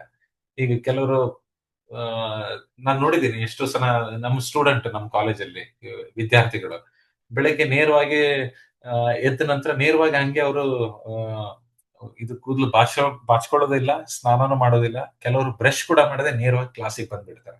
ಅವಾಗ ಏನಾಗುತ್ತೆ, ಇನ್ನೊಬ್ರಿಗೆ ಅವ್ರ ಹತ್ರ ಬಂದಾಗ ಮಾತ್ರ ಅವರಿಂದ ದುರ್ವಾಸನೆ ಬೆಳೀತದೆ. ಅವ್ರ ಬಾಯಿ ತೆಗೆದ್ರೆ ದುರ್ವಾಸನೆ ಬರುತ್ತೆ ಅಲ್ವಾ. ಸೊ ಇಂಥದಕ್ಕೆಲ್ಲ ನೀವು ಯಾವಾಗ್ಲೂ ಆಸ್ಪದ ಕೊಡ್ಲೇಬಾರ್ದು. ಈ ತರ ನಾನು ಇಂಟರ್ವ್ಯೂ ನಲ್ಲಿ ಕೂಡ ನೋಡಿದ್ದೀನಿ, ಕೆಲವು ವಿದ್ಯಾರ್ಥಿಗಳು ಇಂಟರ್ವ್ಯೂ ಹೋಗ್ಬೇಕಾದ್ರೆ ಅವರಿಗೆ ಪರಿಜ್ಞಾನ ಕೂಡ ಇಲ್ಲ. ಅಂದ್ರೆ ನೇರವಾಗಿ ಹೇಗೇಗೋ ಬಾಚ್ಕೊಂಡಿರೋದು ಅಥವಾ ತುಂಬಾ ಗಲೀಜಾಗಿರುವಂತ ಬಟ್ಟೆ ಹಾಕೊಂಡು ಅಥವಾ ಸ್ನಾನ ಎಲ್ಲ ಮಾಡದೆ ಹಾಗೆ ಇದಕ್ಕೆ ಹೋಗ್ತಾರೆ ಇಂಟರ್ವ್ಯೂಗೆ. ಅವಾಗ ಏನಾಗುತ್ತೆ, ಅವರು ನೇರವಾಗಿ ಅವರಿಗೆ ಆ ನೆಗೆಟಿವ್ ಪಾಯಿಂಟ್ ಅಥವಾ ಅವರನ್ನ ಸಿಲೆಕ್ಟ್ ಮಾಡಿಕೊಳ್ಳೋದೇ ಇರುವಂತ ಚಾನ್ಸಸ್ ಜಾಸ್ತಿ ಇರುತ್ತೆ. ಹಂಗಾಗಿ ನಿಮ್ಮ ವೈಯಕ್ತಿಕ ಸ್ವಚ್ಛತೆ ಮತ್ತು ಆ ಈ ನಿಮ್ಮ ಹೇಗೆ ಡ್ರೆಸ್ಸಿಂಗ್ ಮಾಡ್ಕೊಳ್ತೀರಿ ಅದು ಆ, ತುಂಬಾ ಮುಖ್ಯವಾಗಿದ್ದು. ನಂತರ ನಿಮಗೆ ಗ್ರೂಮಿಂಗ್ ಅಂದ್ರೆ ಇದು ನಥಿಂಗ್ ಬಟ್ ಸೆಲ್ಫ್ ರೆಸ್ಪೆಕ್ಟ್ ಅಥವಾ ಸ್ವಗೌರವ ಮತ್ತು ಇತರರ ಮೇಲಿನ ಗೌರವ. ಹ್ಮ್? ಹಾಗೆ ತಿಳ್ಕೊಬಹುದು. ಮತ್ತೆ ಅದ್ರ ಜೊತೆಗೆ ಆ, ಸ್ನೇಹ ಮತ್ತು ಸಾಮಾಜಿಕ ಕೌಶಲ್ಯ. ಅಂದ್ರೆ ಆದಷ್ಟು ನಾವು ಹೆಚ್ಚು ಹೆಚ್ಚು ಜನರ ಜೊತೆಗೆ ಸ್ನೇಹವನ್ನು ಬೆಳೆಸಲಿಕ್ಕೆ ಬಯಸ್ಕೊಳ್ಳೋಣ. ಈಗ ನೋಡ್ತೀವಿ, ನಾನು ಮತ್ತೆ ತುಂಬಾ ನಾನು ನೋಡ್ತಾ ಇರ್ತೀನಿ ಶಾಲೆ ಕಾಲೇಜ್ಗಳಲ್ಲಿ ಮುಖ್ಯವಾಗಿ ಅವರು ಒಂದು ಎರಡು ಮೂರು ನಾಲ್ಕು ಜನರ ಜೊತೆಗೆ ಮಾತ್ರ ಅವ್ರ ಜೊತೆಗೆ ಮಾತ್ರ ಸ್ನೇಹದಲ್ಲಿ ಇರ್ತಾರೆ. ಬಾಕಿಯವ್ರ ಜೊತೆ ಅವರು ಒಂದೇ ನಾಲ್ಕು ಜನ ಒಟ್ಟಿಗೆ ಗ್ರೂಪ್ ಅಲ್ಲಿ ಇರೋದು, ಇನ್ನೊಬ್ರ ಜೊತೆ ಮಿಂಗಲೇ ಆಗೋದಿಲ್ಲ. ಈ ತರ ಮಾತ್ರ ದಯವಿಟ್ಟು ಮಾಡಬೇಡಿ. ಹೆಚ್ಚು ಹೆಚ್ಚು ಜನರ ಜೊತೆ ಸ್ನೇಹ ಮಾಡ್ಕೊಳ್ಳಿ, ಎಲ್ಲರ ಜೊತೆ ಬೆರ್ಕೊಳ್ಳಿ. ಅವಾಗ ನಿಮ್ಗೆ ಗೊತ್ತಾಗತ್ತೆ ಹೇಗೆ ಮುಂದೆ ನಿಮ್ಮ ಒಂದು ನೆಟ್ವರ್ಕ್ ಎಲ್ಲ ಮಾಡ್ಕೊಳ್ಳಿಕ್ಕೆ ಹೇಗೆ ಅಂತ, ಹೇಗೆ ಎಷ್ಟು ಸುಲಭ ಆಗತ್ತೆ ಅಂತ ನಿಮ್ಗೆ ಗೊತ್ತಾಗತ್ತೆ. ಅದ್ರ ಜೊತೆಗೆ ನೀವು ಸಾಮಾಜಿಕ ಕೌಶಲ್ಯ ಅಂದ್ರ ಸೋಷಿಯಲ್ ಸ್ಕಿಲ್ಸ್ ಅಥವಾ ಈ ನೆಟ್ವರ್ಕಿಂಗ್ ಅದ್ರದ್ದು ಕೂಡ ನೀವು ಈಗಿಂದನೇ ಅದರ ಬಗ್ಗೆ ವಿಶೇಷವಾದಂತ ಗಮನ ಹರಿಸೋದು ಅತ್ಯಂತ ಅಗತ್ಯವಾಗಿದೆ. ಸೊ ಪ್ರತಿಯೊಬ್ಬರಿಗೂ ಕೂಡ ನೀವೊಂದು ಗೌರವವನ್ನು ಕೊಡ್ಲಿಕ್ಕೆ ಕಲ್ತ್ಕೊಳ್ಳಿ. ಆವಾಗ ಏನಾಗುತ್ತೆ, ನಾವು ಇತರರಿಗೆ ಗೌರವ ಕೊಟ್ಟಾಗ ಅವರು ಕೂಡ ನಮ್ಗೆ ಗೌರವವನ್ನು ಕೊಟ್ಟೇ ಕೊಡ್ತಾರೆ. ನಾವು ಅವನಿಗೆ ಯಾರೋ ಒಬ್ನು ಏನೋ ಅಂತ ಹೇಳ್ಕೊಂಡು ಆತರ ಮಾತಾಡಿದಾಗ ಅವ್ರಿಗೂ ಕೂಡ ಅವ್ರ ಮನಸ್ಸಿನಲ್ಲಿ ಕೂಡ ಒಂಥರ ಆ, ಏನಾಗುತ್ತೆ, ಹಾನಿ ಆಗತ್ತೆ. ಅವ್ರು ಕೂಡ ನಮ್ಗೆ ಅದೇ ತರ ಮಾತಾಡ್ಲು ಕೂಡ ಬಹುದು ಅಲ್ವಾ. ಹಾಗಾಗಿ ನಾವೆಲ್ರಿಗೂ ಒಂದು ಗೌರವ ಕೊಟ್ಟು ಮಾತಾಡೋದ್ರಿಂದ ಅದರಿಂದ ಉತ್ತಮವಾದಂತ ಒಂದು ನೆಟ್ವರ್ಕಿಂಗ್ ಅಥವಾ ನಮ್ಮ ಸಾಮಾಜಿಕ ಕೌಶಲ್ಯತೆ ಅಂತ ಹೇಳ್ಬೋದು. ಮತ್ತೊಂದು ವಿದ್ಯಾರ್ಥಿಗಳೇ, ಆ, ನೀವು 30 ಸೆಕೆಂಡ್ ನಿಮ್ಗೆ ಸಮಯಾವಕಾಶ ಕೊಡ್ತೇನೆ. ಕಡೆಗೆ ಆದ್ರೆ ನೋಡೋಣ, ಸಮಯ ಸಿಕ್ಕಿದ್ರೆ ಯಾರಾದ್ರೂ ಒಂದೆರಡು ಜನ ನೋಡ್ಬೋದು. 30 ಸೆಕೆಂಡ್ ಸಮಯಾವಕಾಶದಲ್ಲಿ ನೀವು ಹೇಗೆ ನಿಮ್ಮ ಬಗ್ಗೆ ಇನ್ನೊಬ್ಬರಿಗೆ ಪರಿಚಯ ಮಾಡಿಕೊಡ್ತೀರಾ, ಹ ಅದನ್ನ ನೀವು, ಅಂದ್ರೆ ಈಗ ಕೆಲವರಿಗೆ ಹೇಳ್ತೀವಿ ನಾವು ನಿಮ್ಮ ಬಗ್ಗೆ ಆ, ಇದನ್ನ ಪರಿಚಯ ಮಾಡಿಕೊಡಿ ಅಂತ ಹೇಳಿ. 2-3 ನಿಮಿಷಗಳ ಕಾಲ ಮಾತಾಡ್ತಾ ಹೋಗ್ತಾರೆ ಅವರು, ಅಥವಾ 5 ನಿಮಿಷಗಳ ಕಾಲ ಕೂಡ ಪರಿಚಯ ಮಾಡ್ತಾ ಹೋಗ್ತಾರೆ. ಎಷ್ಟೇ ದೊಡ್ಡ ವ್ಯಕ್ತಿ ಇರ್ಬೋದು. ಆದ್ರೆ ಅರ್ಧ ಮಿನಿಟ್ ಅಂದ್ರೆ 30 ಸೆಕೆಂಡ್ಗಳಿಗಿಂತ ಹೆಚ್ಚು ಇನ್ನೊಬ್ರಿಗೆ ಅದ್ರ ಬಗ್ಗೆ ಪೇಶನ್ಸ್ ಇರೋದಿಲ್ಲ. ಅವರಿಗೆ ಅವರೇ ಅನಿಸ್ತದೆ, ಏನ್ ಇವನು ತಲೆ ಕೊರಿತಾ ಇದ್ದಾನೆ, ಎಷ್ಟು ತಲೆ ಕೊರೆದು ಮಾತಾಡ್ತಾ ಇದಾರೆ ಇವ್ರ ಬಗ್ಗೆನೇ ಹೇಳ್ಕೊಳ್ಳೋದು ಅಂತ ಹೇಳಿ. ಸೊ ಹಂಗಾಗಿ ಕೇವಲ ಅರ್ಧ ನಿಮಿಷಗಳ ಸಮಯದ ಅವಕಾಶದಲ್ಲಿ ನೀವು ಹೇಗೆ ನಿಮ್ಮ ಕಿರು ಪರಿಚಯವನ್ನ ಇನ್ನೊಬ್ಬರಿಗೆ ಮಾಡ್ಕೊಡ್ತೀರಾ, ಅದನ್ನ ನೀವು ಕಲ್ತ್ಕೊಳ್ಬೇಕು. ಹ ಮತ್ತೊಂದು, ನೀವು ಇನ್ನೊಬ್ರ ಹತ್ರ ಅಂದ್ರೆ ನೀವು ಇದೆಲ್ಲ ಬರೋದು ನಿಮೀಗ ಇಂಟರ್ವ್ಯೂ ಹೋಗ್ಬೇಕಾದ್ರೆ, ಯಾವ್ದಾದ್ರು ಆ, ಸಂದರ್ಶನಗಳನ್ನ ಕೊಡ್ಬೇಕಾದ್ರೆ ಅವ್ರು ಹೇಳ್ತಾರೆ ನಿಮ್ಮ ಬಗ್ಗೆ ಪರಿಚಯ ಮಾಡ್ಕೊಡಿ ಅಂತ. 20 ರಿಂದ 30 ಸೆಕೆಂಡ್ಗಳ ಅಷ್ಟ್ರ ಒಳಗಡೆಗೆ ನೀವು ಇದನ್ನ ಹೇಳಲಿಕ್ಕೆ ಕಲ್ತ್ಕೊಳ್ಬೇಕು. ಮತ್ತೊಂದು, ನೀವು ನಿಮ್ಮ ಬಗ್ಗೆ ಮಾತಾಡುವಾಗ, ನಿಮ್ಮ ಬಗ್ಗೆ ಪರಿಚಯವನ್ನ ಕೊಡುವಾಗ ಸಂದರ್ಶನಗಳಲ್ಲಿ ಮುಖ್ಯವಾಗಿ ನೀವು ಆತ್ಮವಿಶ್ವಾಸದಿಂದ ಮಾತಾಡೋದನ್ನ ಕಲ್ತ್ಕೊಳ್ಬೇಕು. ನಾವು ಮಾತಾಡುವಾಗ್ಲೇ ನಮ್ ಬಗ್ಗೆನೇ ಮಾತಾಡಬೇಕಾದ್ರೆ ಒಂಥರ ಏನೋ ಆಲೋಚನೆ ಮಾಡ್ದಂಗೆ ಮಾಡೋದು, ಅಥವಾ ಆತ್ಮವಿಶ್ವಾಸ ಇಲ್ಲದೆ ನಮ್ ಬಗ್ಗೆ ಪರಿಚಯ ಮಾಡ್ಕೊಟ್ರೆ ಅವಾಗ ಏನಾಗುತ್ತೆ, ಅಲ್ಲಿ ಅವರು ಇಂಟರ್ವ್ಯೂ ಕೂತ್ಕೊಂಡಿದ್ದವರಿಗೆ ಈ ಕ್ಯಾಂಡಿಡೇಟ್ ಯಾಕೋ ಸರಿ ಇಲ್ಲ ಅಂತ ಹೇಳ್ಕೊಂಡು ಅಲ್ಲೇ ಅವರು ಬಿಡುವಂತ ಸಂದರ್ಭಗಳು ಜಾಸ್ತಿ ಇರತ್ತೆ. ಹಂಗಾಗಿ ಏನೇ ಮಾತಾಡಿದ್ರು ಕೂಡ ನೀವು ಆತ್ಮವಿಶ್ವಾಸದಿಂದ ನಿಮ್ಮ ಬಗ್ಗೆ ಪರಿಚಯ ಮಾಡ್ಕೊಳ್ಳೋದು ಅಥವಾ ಮಾತಾಡ್ಕೊಳ್ಳೋದನ್ನ ನೀವು ಕಲ್ತ್ಕೊಳ್ಬೇಕು. ನಂತರ ಈ ಮನಸ್ಥಿತಿ ಅಥವಾ ಮೈಂಡ್ ಸೆಟ್ ಶಿಫ್ಟ್ ಎಸೆನ್ಷಿಯಲ್ ಅಂತ ಹೇಳ್ತೀವಿ, ಗ್ರೋತ್ ಮೈಂಡ್ ಸೆಟ್. ಸೊ ಇದ್ರಲ್ಲಿ ಈಗ ಕೌಶಲ್ಯ ಮತ್ತು ಬುದ್ಧಿ ಅಭ್ಯಾಸದಿಂದ ಬೆಳೀತದೆ. ಅಂದ್ರೆ ಇದೆಲ್ಲ 1-2 ದಿನದಲ್ಲಿ ಆಗುವಂತದಲ್ಲ. ಈಗ ನಾನು ಏನ್ ಹೇಳಿದ್ನಲ್ಲ ಈಗೆಲ್ಲ ಇದನ್ನೆಲ್ಲ ನೀವು ಈಗ್ಲೇ ನೀವು ಆ, ಇದನ್ನ ಫಾಲೋ ಮಾಡೋದ್ರಿಂದ, ಅಥವಾ ಈಗಲೇ ನೀವು ಮಾಡ್ತೀವಿ ಇದನ್ನ ಕಲ್ತ್ಕೊಳ್ತೀನಿ ಅಂತ ನೀವು ಇದ್ರ ಬಗ್ಗೆ ಆಸಕ್ತಿಯನ್ನ ತೋರಿಸಿದ್ರೆ, ಇದು ನಿಧಾನವಾಗಿ ನಿಮ್ಗೆ 1-2 ವರ್ಷಗಳ ಕಾಲದಲ್ಲಿ ನೀವೆಲ್ಲ ಅತ್ಯಂತ ಆ ಏನ್ ಹೇಳ್ತೀವಿ, ಈ ಸ್ಕಿಲ್ ಡೆವಲಪ್ಮೆಂಟ್ ಎಲ್ಲ ನಿಮ್ಗೆ ಅತ್ಯಂತ ಸುಲಭವಾಗತ್ತೆ, ಅಥವಾ ನೆಟ್ವರ್ಕಿಂಗ್ ಆಗತ್ತೆ. ಇಂಥದ್ರಲ್ಲೆಲ್ಲ ನೀವು ಅಂದ್ರೆ 1-2 ದಿನದಲ್ಲಿ ಆಗೋದಿಲ್ಲ. ನೀವು ಇದ್ರ ಬಗ್ಗೆ ವಿಶೇಷವಾದಂತ ಒಂದು ಆಸಕ್ತಿಯನ್ನ ತೋರಿಸಿ ನೀವೇ ಇದನ್ನ ರೂಢಿಸ್ಕೊಳ್ಬೇಕಾಗತ್ತೆ. ಅಂದ್ರೆ ಮೈಂಡ್ ಸೆಟ್ ಶಿಫ್ಟಿಂಗ್ ಅಂತ ಹೇಳ್ತೀವಿ ಇದನ್ನ. ಮನಸ್ಥಿತಿಯನ್ನ ನಾವು ನಿಧಾನವಾಗಿ ಈ ತರ ಒಂದು ಅಭ್ಯಾಸದಿಂದ ನಾವು ಅದನ್ನ ಬೆಳೆಸ್ಕೊಳ್ಬೇಕು. ಮತ್ತೊಂದು, ಯಾವಾಗ್ಲೂ ನಾವು ಪಾಸಿಟಿವ್ ಆಟಿಟ್ಯೂಡ್ ಇಟ್ಕೊಳ್ಬೇಕು. ಅಂದ್ರೆ ಪಾಸಿಟಿವ್ ಆಟಿಟ್ಯೂಡ್ ಅಂದ್ರೆ ನಾವೀಗ ಇದು ಖಂಡಿತ ಆಗೇ ಆಗತ್ತೆ. ಅಂದ್ರೆ ನಾವು ಏನೋ ಒಂದು ಕಾರ್ಯನ ಏನೋ ಒಂದು ನಾವೀಗ ಇದರಲ್ಲಿ ಭಾಗವಹಿಸ್ತಾ ಇದ್ದೀವಿ, ಯಾವ್ದಾದ್ರು ಒಂದು ಕಾಂಪಿಟಿಷನ್ ಅಲ್ಲಿ ಇರ್ಬೋದು, ಇಲ್ಲ ಇದು ಖಂಡಿತ ಆಗೇ ಆಗತ್ತೆ ಅಂತ ಹೇಳಿ ನಾವು ಆತರ ಒಂದು ಪಾಸಿಟಿವ್ ಆಟಿಟ್ಯೂಡ್ ಇಟ್ಕೊಳ್ಬೇಕು. ಅದು ಬಿಟ್ಟು ನಾವು ಇಲ್ಲ ನಾನು ಇದು ಆಗ್ತೀನೋ ಇಲ್ವಾ, ನಾನು ಫೇಲಿಯರ್ ಆಗ್ತೀನಿ, ನಾನು ಸಕ್ಸಸ್ ಆಗುದಿಲ್ಲ, ಆತರ ಅದಕ್ಕೆ ಏನ್ ಹೇಳ್ತಾರೆ ನೆಗೆಟಿವ್ ಆಟಿಟ್ಯೂಡ್. ಅದನ್ನ ಯಾವಾಗ್ಲೂ ಇಟ್ಕೋಬಾರ್ದು. ನಾವು ಯಾವಾಗ್ಲೂ ಪಾಸಿಟಿವ್ ಆಟಿಟ್ಯೂಡ್ ಅನ್ನ ಯಾವಾಗ್ಲೂ ಇಟ್ಕೊಳ್ಬೇಕು. ಮತ್ತೊಂದು, ಪ್ರತಿಯೊಂದು ಸಮಸ್ಯೆ ಕೂಡ ಪರಿಹಾರ ಇದ್ದೇ ಇದೆ. ಪರಿಹಾರ ಇಲ್ಲ ಆಗಿರುವಂತ ಯಾವುದೇ ಒಂದು ಸಮಸ್ಯೆಗಳು ಇಲ್ಲ. ಅಂತ ಸಂದರ್ಭದಲ್ಲಿ ನಿಮ್ಗೆ ಏನಾದ್ರೂ ಈಗ ಸಮಸ್ಯೆ ಬಂದಾಗ ನಿಮ್ಮ ಆ, ಗುರುಗಳು ಅಥವಾ ಹಾಸ್ಟೆಲ್ ವಾರ್ಡನ್ಸ್ ಅಥವಾ ನಿಮ್ಮ ಹಿರಿಯ ಸ್ನೇಹಿತರು ಅಥವಾ ನಿಮ್ಮ ಗುರು ಹಿರಿಯರು ಯಾರು ಪರಿಚಯದವರು ಇದ್ದಾರೆ, ಅವ್ರ ಜೊತೆ ಕೂತ್ಕೊಂಡು ಒಂದು ಕೌನ್ಸಿಲಿಂಗ್ ಅಂತ ಇದನ್ನ ತಗೊಳ್ಳಿ. ಸೊ ಅವ್ರು ನಿಮ್ಗೆ ಅಂದ್ರೆ ಅವರ ಒಂದು ಅನುಭವದ ಮೇಲಿಂದ ನಿಮ್ಗೆ ನಿಮ್ಮ ಸಮಸ್ಯೆಗೆ ಪರಿಹಾರ ಕೂಡ ಸಿಗುವಂತ ಒಂದು ಚಾನ್ಸಸ್ ಇರುತ್ತೆ. ಮತ್ತೆ ಯಾವುದೇ ಕಾರಣಕ್ಕೂ ನಾನು ಈಗ ನಿಮ್ಗೆ ಒಂದು ನಿಮ್ ಕಾಲೇಜ್ನಲ್ಲಿ ಯಾವುದೋ ಒಂದು ಕಾರ್ಯಕ್ರಮಕ್ಕೆ ನಿಮ್ಗೆ ಏನೋ ಒಂದು ರೆಸ್ಪಾನ್ಸಿಬಿಲಿಟಿ ಕೊಡ್ತಾರೆ. ನಾನ್ ಮಾಡೋದಿಲ್ಲ ಅಂತ ಹೇಳಲಿಕ್ಕೆ ಹೋಗ್ಬೇಡಿ. ಯಾವಾಗ್ಲೂ ಹೇಳಲಿಕ್ಕೆ ಹೋಗ್ಬೇಡಿ. ನೀವು ಹೇಳಿ, ಸರ್ ನಾನು ಪ್ರಯತ್ನ ಮಾಡ್ತೀನಿ, ಇದನ್ನ ಮಾಡ್ಲಿಕ್ಕೆ ಪ್ರಯತ್ನ ಮಾಡ್ತೀನಿ, ಇದನ್ನು ಒಳ್ಳೆ ಉತ್ತಮವಾದ ರೀತಿಯಲ್ಲಿ ನನ್ನ ಕೈಲಿ ಎಷ್ಟಾಗತ್ತೆ ಅಷ್ಟು ನಾನು ಮಾಡ್ಲಿಕ್ಕೆ ಪ್ರಯತ್ನ ಮಾಡ್ತೀನಿ ಅಂತ ಹೇಳಿ. ಅದು ಬಿಟ್ಟು ಇಲ್ಲ ಸರ್ ನಾನು ಮಾಡ್ಲಿಕ್ಕೆ ಆಗೋದಿಲ್ಲ ಇದು ಅಂತ ಹೇಳಲೇಬೇಡಿ. ಯಾವುದೇ ವಿಷಯದಲ್ಲೂ ಆದ್ರೂ ಕೂಡ ಅಷ್ಟೇ, ಮಾಡೋದಿಲ್ಲ ಅಂತ ಮಾತ್ರ ಹೇಳಲೇಬೇಡಿ, ಪ್ರಯತ್ನ ಮಾಡ್ತೀನಿ ಅಂತ ಹೇಳಿ. ಅವಾಗ ಏನಾಗುತ್ತೆ, that is called positive attitude. ಮತ್ತೊಂದು, ಈಗ ಯಾವುದೇ ಇವರಿಗೆ ಸೋಲಿನ ನಂತರ ಮತ್ತೆ ಎದ್ದು ನಿಲ್ಲುವಂತ ಶಕ್ತಿ ಏನಿದೆನಾ, ಅದು ನಿಜವಾದ ವ್ಯಕ್ತಿತ್ವ. ನಾನು ಅದೇ ಹೇಳಿದೆ, ಆವಾಗ್ಲೇ ಹೇಳಿದ್ದೀನಿ. ಈಗ ಯಾವ್ದೋ ಒಂದ್ಸಲ ನಾವು ಯಾವ್ದೋ ಒಂದ್ ಸಬ್ಜೆಕ್ಟ್ ನಲ್ಲಿ ಒಂದ್ ವಿಷಯದಲ್ಲಿ ಅನುತ್ತೀರ್ಣರಾದ್ವಿ, ಫೇಲ್ ಆದ್ವಿ ಅಂತ ಹೇಳಿ ನಾವು ಅದನ್ನ ಆ ತುಂಬಾ ತಲೆ ಹಚ್ಕೊಳ್ಳೋದಲ್ಲ. ಅದ್ರ ನಂತರ ನಾವು ಅದನ್ನ ಇನ್ನೊಂದ್ಸಲ ಪರೀಕ್ಷೆನ ಬರ್ದ್ಬಿಟ್ಟು ನಾವೇನು ಎದ್ ನಿಲ್ತೀವಲ್ಲ, ಅಂದ್ರೆ ಪಾಸ್ ಆಗ್ತೀವಿ ಅಥವಾ ಎದ್ ನಿಲ್ಲೋದು, ಅದು ನಿಜವಾದಂತ ಒಂದು ವ್ಯಕ್ತಿತ್ವ. ಸೊ ಇದಕ್ಕೆ ಹೇಳೋದು ನಾವು ಪಾಸಿಟಿವ್ ಆಟಿಟ್ಯೂಡ್. ಸೊ ಪ್ರತಿಯೊಬ್ರು ಕೂಡ ಈ ಪಾಸಿಟಿವ್ ಆಟಿಟ್ಯೂಡ್ ಅನ್ನ ತಮ್ಮ ಒಂದು ಜೀವನದಲ್ಲಿ ಅಳವಡಿಸಿಕೊಳ್ಳುವುದು ಅತ್ಯಂತ ಅಗತ್ಯ ಇದೆ.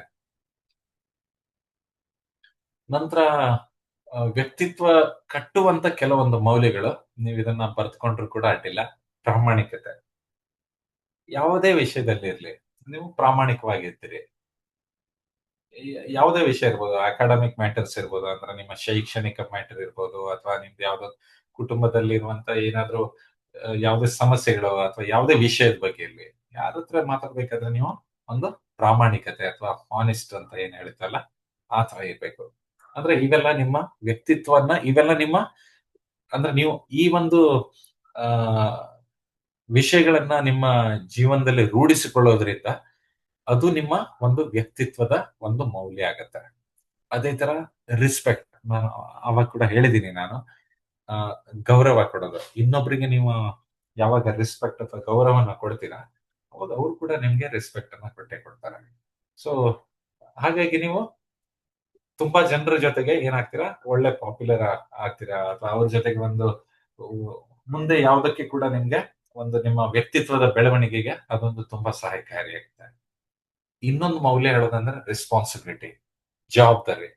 ಯಾವುದೇ ವಿಷಯದಲ್ಲಿ ಜವಾಬ್ದಾರಿ ತಗೊಳ್ಳಿಕ್ ಬಯಸಿ. ನಿಮ್ಗೆ ಆಗ್ಲೇ ಹೇಳಿದ್ದೀನಿ, ನಿಮ್ ಶಾಲೆ ಕಾಲೇಜುಗಳಲ್ಲಿ ಬೇರೆ ಬೇರೆ ಸ್ಪೋರ್ಟ್ಸ್ ಡೇ ಆಗ್ಬೋದು, ಅಥವಾ ಬೇರೆ ಯಾವ್ದಾದ್ರು ಇವೆಂಟ್ ಆಗ್ತಾ ಇರ್ಬೋದು, ಅಥವಾ ಶಾಲೆಯಲ್ಲಿ ಇರ್ಬೇಕಂತೇನಿಲ್ಲ, ನಿಮ್ಮ ಕುಟುಂಬದಲ್ಲೇ ಏನಾದ್ರು ಒಬ್ರದ್ದು ಮದ್ವೆ, ಅಥವಾ ನಿಮ್ಮ ಸಂಬಂಧಿಕರಲ್ಲಿ ಅಥವಾ ಪರಿಚಯದವ್ರದಲ್ಲಿ ಮದುವೆನೋ ಅಥವಾ ಏನೋ ಕಾರ್ಯಗಳು ಆಗ್ತಾ ಇರ್ಬೋದು. ಅಲ್ಲಿ ಏನಾದ್ರೂ ಜವಾಬ್ದಾರಿಯನ್ನ ತಗೊಳ್ಳಿ. ಆ ಜವಾಬ್ದಾರಿಯನ್ನು ತಗೊಂಡಾಗ ನಿಮ್ಗೆ ಅವಾಗ ಅದು ಕೂಡ ನಿಮ್ಮ ಒಂದು ವ್ಯಕ್ತಿತ್ವನ್ನ ಕಟ್ಟುವಂತ ಒಂದು ಉತ್ತಮವಾದಂತ ಮೌಲ್ಯ ಆಗತ್ತೆ. ತುಂಬಾ ಕಲ್ತ್ಕೊಳ್ತೀರಾ ನೀವು ಈ ತರ ಜವಾಬ್ದಾರಿಯನ್ನ ತಗೊಳ್ಳೋದ್ರಿಂದ. ನಂತರ ನಾವು ಪ್ರತಿಯೊಬ್ಬರಿಗೆ ಕೃತಜ್ಞತೆಯನ್ನ ಹೇಳುವಂತದ್ದು ಒಂದು ಈ ಒಂದು ಅಭ್ಯಾಸವನ್ನ ನಾವು ಇಟ್ಕೊಳ್ಬೇಕು. ಗ್ರಾಟಿಟ್ಯೂಡ್, ಏನೋ ಒಂದು ಸಣ್ಣ ಸಹಾಯನ ಮಾಡಿರ್ತಾರೆ ಯಾರೋ ಒಬ್ರು, ನೀವು ಅವ್ರಿಗೊಂದು ಕೃತಜ್ಞತೆಯನ್ನ ಅದು ಕೊಡ್ಬೇಕಾಗತ್ತೆ. ಅವ್ರಿಗೆ ಹೇಳ್ಬೇಕು, ಧನ್ಯವಾದ, ಥ್ಯಾಂಕ್ಸ್ ಅಥವಾ ಕೃತಜ್ಞತೆ ಅಂತ ಹೇಳಿ. ಆತರ ನೀವೊಂದು ಆ ಹೇಳ್ಕೊಳ್ಳುವಂತ ಒಂದು ಅಭ್ಯಾಸವನ್ನ ಇಟ್ಕೊಳ್ಬೇಕು. ನಂತರ ದಯೆ ಅಥವಾ ಕೈಂಡ್ನೆಸ್, ಅದ್ರ ಜೊತೆಗೆ ನೈತಿಕತೆ ಅಥವಾ ಇಂಟಿಗ್ರಿಟಿ ಅಂತ ಏನ್ ಹೇಳ್ತೀವಿ, ಇದನ್ನು ಕೂಡ ಇವು ಏನು 6 ವಿಷಯ ಇದೆ ಅಲ್ಲ, ಅಂದ್ರೆ ಈ ಮೌಲ್ಯ ಇದು ನಿಮ್ಮ ವ್ಯಕ್ತಿತ್ವವನ್ನ ಭದ್ರವಾಗಿ ಕಟ್ಟಲಿಕ್ಕೆ ಬೇಕಾಗುವಂತ ಮೌಲ್ಯಗಳು. ಇದೊಂದು ಪ್ರತಿಯೊಬ್ರು ಕೂಡ ಇದನ್ನ ಅಳವಡಿಸ್ಕೊಳ್ಬೇಕು ಅಂತ ನಾನು ನಿಮ್ಮಲ್ಲಿ ಕೇಳ್ಕೊಳ್ತಾ ಇದ್ದೇನೆ. ಸೊ ಇಲ್ಲಿಗೆ ನಾನು ಇದನ್ನ ಮುಗಿಸ್ತಾ ಇದ್ದೀನಿ. ಈಗ ನಿಮ್ಮ ಕೆಲವು ಪ್ರಶ್ನೆಗಳನ್ನ ಏನಾದ್ರು ಇದ್ರೆ ಇವತ್ತಿನ ಇದಕ್ಕೆ ಸಂಬಂಧಿಸಿದಂತೆ ಪ್ರಶ್ನೆಗಳು ಯಾವುದೇ ವಿಷಯಕ್ಕೆ ಇರ್ಬೋದು, ನೀವು ಇದನ್ನ ಕೇಳ್ಬೋದು ಅಂತ ತಮ್ಮಲ್ಲಿ ಹೇಳ್ತಾ ಇದ್ದೀನಿ.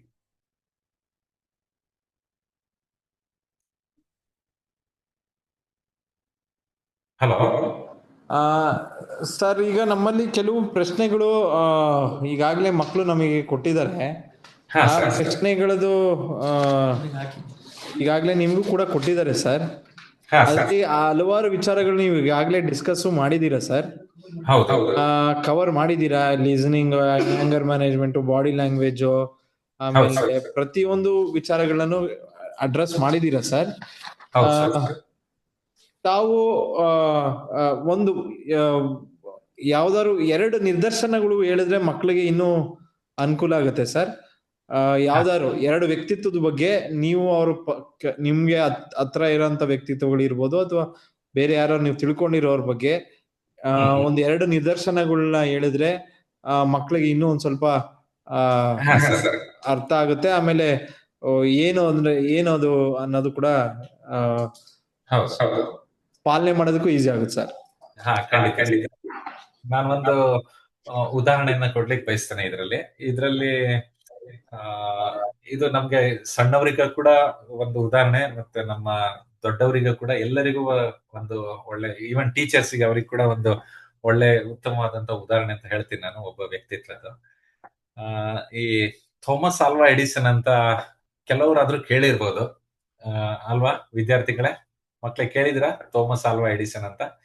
ಸೊ ಇವರು ಅಮೆರಿಕಾದಲ್ಲಿ ಕಳೆದ 19ನೇ ಶತಮಾನದಲ್ಲಿ ಹುಟ್ಟಿದವರು. ಅವರು ಅಮೆರಿಕಾದಲ್ಲಿ. ಅವರು ತುಂಬಾ ಚಿಕ್ಕವರಿದ್ದಾಗ, ಸುಮಾರು 4ರಿಂದ 5 ವರ್ಷದ ಕಾಲ ಇದ್ದರು. ಮತ್ತೆ ಅವರ ಬಗ್ಗೆ ಮೊದಲು ಹೇಳ್ತೇನೆ.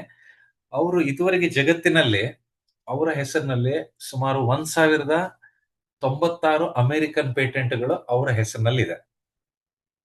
1096 ಅಮೆರಿಕನ್ ಪೇಟೆಂಟ್ಗಳು. ಅಂದ್ರೆ ನಮ್ಮ ಭಾರತದಲ್ಲಿರುವಂತ ಎಲ್ಲಾ ಈ IIT-ಗಳು, ಎಲ್ಲಾ ಯೂನಿವರ್ಸಿಟಿಗಳಿಂದ ಅವ್ರಿಗೇನು ಅಮೆರಿಕನ್ ಪೇಟೆಂಟ್ ಸಿಕ್ಕಿದೆ, ಅದು ಎಲ್ಲ ನಾವು ಟೋಟಲ್ ಮಾಡಿದ್ರು ಕೂಡ ಇದು ಅವರು ಥಾಮಸ್ ಆಲ್ವಾ ಎಡಿಸನ್ ಅವ್ರದಷ್ಟು ಆಗೋದಿಲ್ಲ.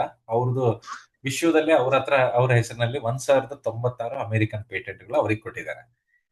ಅಂದ್ರೆ ಅವರು ಹಲವಾರು ಆವಿಷ್ಕಾರಗಳನ್ನು ಕೂಡ ಮಾಡಿದ್ದಾರೆ.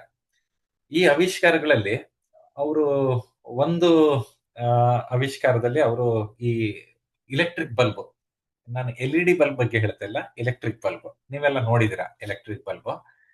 ಈ ಎಲೆಕ್ಟ್ರಿಕ್ ಬಲ್ಬ್ ಅವ್ರು ಮಾಡ್ಬೇಕಾದ್ರೆ ಸುಮಾರು 10,000ಕ್ಕಿಂತ ಹೆಚ್ಚು ಪ್ರಯೋಗಗಳನ್ನ ಮಾಡಿದ್ರು. ಎಷ್ಟು? ಒಂದಲ್ಲ, ಎರಡಲ್ಲ, ಹತ್ತಲ್ಲ, 10,000ಕ್ಕಿಂತಲೂ ಹೆಚ್ಚು ಪ್ರಯೋಗಗಳನ್ನ ಅವರು ರಿಪೀಟ್ ಆಗಿ ಮಾಡಿದ್ರು. ಅಷ್ಟು 10,000 ಪ್ರಯೋಗಗಳನ್ನು ಮಾಡಿದ್ರು ಕೂಡ ಆ ಬಲ್ಬ್ ಮಾತ್ರ ಉರಿಲಿಲ್ಲ. ಒಂದು ದಿನ ಮಾತ್ರ ಏನಾಯ್ತು ಅಂದ್ರೆ 10,000ಕ್ಕಿಂತ ಜಾಸ್ತಿ ಪ್ರಯೋಗಗಳನ್ನ ಮಾಡಿದಾಗ ಆ ಬಲ್ಬ್ ಉರಿಲಿಕ್ಕೆ ಸ್ಟಾರ್ಟ್ ಆಯ್ತು. ಅವಾಗ ಅವರು ಒಂದು ಕೋಟ್ ಕೊಡ್ತಾರೆ, I have not failed, I have found 10,000 ways that won't work. ಅಂದ್ರೆ ನಾನು ಸೋಲಿಲ್ಲ, ನಾನು ಇದು I have found 10,000 ways that won't work. ಅಂದ್ರೆ ಅದು ಕೂಡ ವಿಜ್ಞಾನದಲ್ಲಿ ನೆಗೆಟಿವ್ ಏನ್ ರಿಸಲ್ಟ್ ಇದೆ ಅದು ಕೂಡ ಒಂದು ಪಾಸಿಟಿವ್ ಅಂತಾನೆ. ಅವ್ರೀಗ ಬಾಲ್ಯದ ದಿನಗಳನ್ನ ನೋಡೋದಾದ್ರೆ, ಅವರು ಸುಮಾರು 4ರಿಂದ 5 ವರ್ಷದ ಹುಡುಗ ಇದ್ದಾಗ, ಚಿಕ್ಕ ಹುಡುಗ ಇದ್ದಾಗ ಅವ್ರ ತಂದೆನ ಕಳ್ಕೊಳ್ತಾರೆ. ಮತ್ತೆ ಅವಾಗ ಅವ್ರ ತಾಯಿಗೆ ಒಬ್ಬರೇ ಮಗ ಇರ್ತಾರೆ ಅವರು. ಅವ್ರ ತಾಯಿ ಅವನಿಗೆ 5 ವರ್ಷದ ಪುಟ್ಟ ಬಾಲಕ ಇದ್ದಾಗ ಅವನಿಗೆ ಒಂದು ಅಲ್ಲಿ ಹತ್ತಿರದಲ್ಲಿ ಇರುವಂತ ಶಾಲೆಯಲ್ಲಿ ಹಾಕ್ತಾರೆ ಅಮೆರಿಕಾದಲ್ಲಿ. ಆದ್ರೆ ಏನಾಗ್ತದೆ, ಈ ಹುಡುಗ ತುಂಬಾ ತುಂಟ ಇರ್ತಾನೆ. ಥಾಮಸ್ ಎಡಿಸನ್ ತುಂಬಾ ಹೈಪರ್ ಆಕ್ಟಿವ್ ಅಂತ ಹೇಳ್ತೀವಲ್ಲ ನಾವು, ತುಂಟ ಅಥವಾ ಹೈಪರ್ ಆಕ್ಟಿವ್ ಅಂತ ಇರ್ತಾನೆ. ಹಾಗಾಗಿ ಏನಾಗುತ್ತೆ, ಅವರು ಅವನ ಸ್ಕೂಲ್ ಟೀಚರ್ ಅವನಿಗೆ ಶಾಲೆಯಿಂದ ಹೊರಗಾಕ್ತಾರೆ, ಪ್ರಿನ್ಸಿಪಾಲ್. ಮತ್ತೆ ಅವರು ಮನೆ ಕಳಿಸ್ತಾರೆ ಅವನಿಗೆ. ಅಂದ್ರೆ ಅವನಿಗೆ ಹೇಳ್ತಾರೆ, ನೀನ್ ತುಂಬಾ ತುಂಟ ಇದ್ದೀನಿ, ನೀನು ನಿನ್ಗೆ ಮ್ಯಾನೇಜ್ ಮಾಡ್ಲಿಕ್ಕೆ ನಮ್ ಕೈಯಲ್ಲಿ ಆಗೋದಿಲ್ಲ ಅಂತೇಳಿ ಅವನಿಗೆ ಮನೆಗೆ ಕಳಿಸ್ತಾರೆ. ಅವಾಗ ಏನ್ ಮಾಡ್ತಾರೆ, ಅವನ ತಾಯಿನೇ ಅವರಿಗೆ ಅಂದ್ರೆ ಶಿಕ್ಷಕ ಕೂಡ ಅವರ ತಾಯಿನೇ ಆಗಿ, ಅಂದ್ರೆ ಮನೆಯಲ್ಲೇನೆ ಆವಾಗ ಅಲ್ಲಿ ಅಮೆರಿಕಾದಲ್ಲಿ ಅಂತ ಸಿಸ್ಟಮ್ ಇತ್ತು. ವರ್ಷಕ್ಕೆ ಒಂದ್ಸಲ ಮಾತ್ರ ಪರೀಕ್ಷೆ ಸಮಯದಲ್ಲಿ ಇದಕ್ಕೆ ಶಾಲೆಗೆ ಹೋಗ್ಬಿಟ್ಟು ಪರೀಕ್ಷೆನ ಬರಿಬಹುದು. ಬಾಕಿ ದಿನ ಅವರು ಮನೆಯಲ್ಲೇ ಅಭ್ಯಾಸವನ್ನ ಮಾಡುವಂತ ಒಂದು ಅಂತ ಅವಕಾಶ ಅಮೆರಿಕಾದಲ್ಲಿ ಆಗ್ಲೇ ಇತ್ತು. 100 ವರ್ಷಗಳ ಹಿಂದೆನೆ ಅಮೆರಿಕಾದಲ್ಲಿ ಇತ್ತು. ಹೀಗಾಗಿ ಏನಾಗತ್ತೆ, ಅವನ ತಾಯಿನೇ ಎಡಿಸನ್ಗೆ ಅವರು ಶಿಕ್ಷಕಿ ಕೂಡ ಆಗ್ತಾರೆ.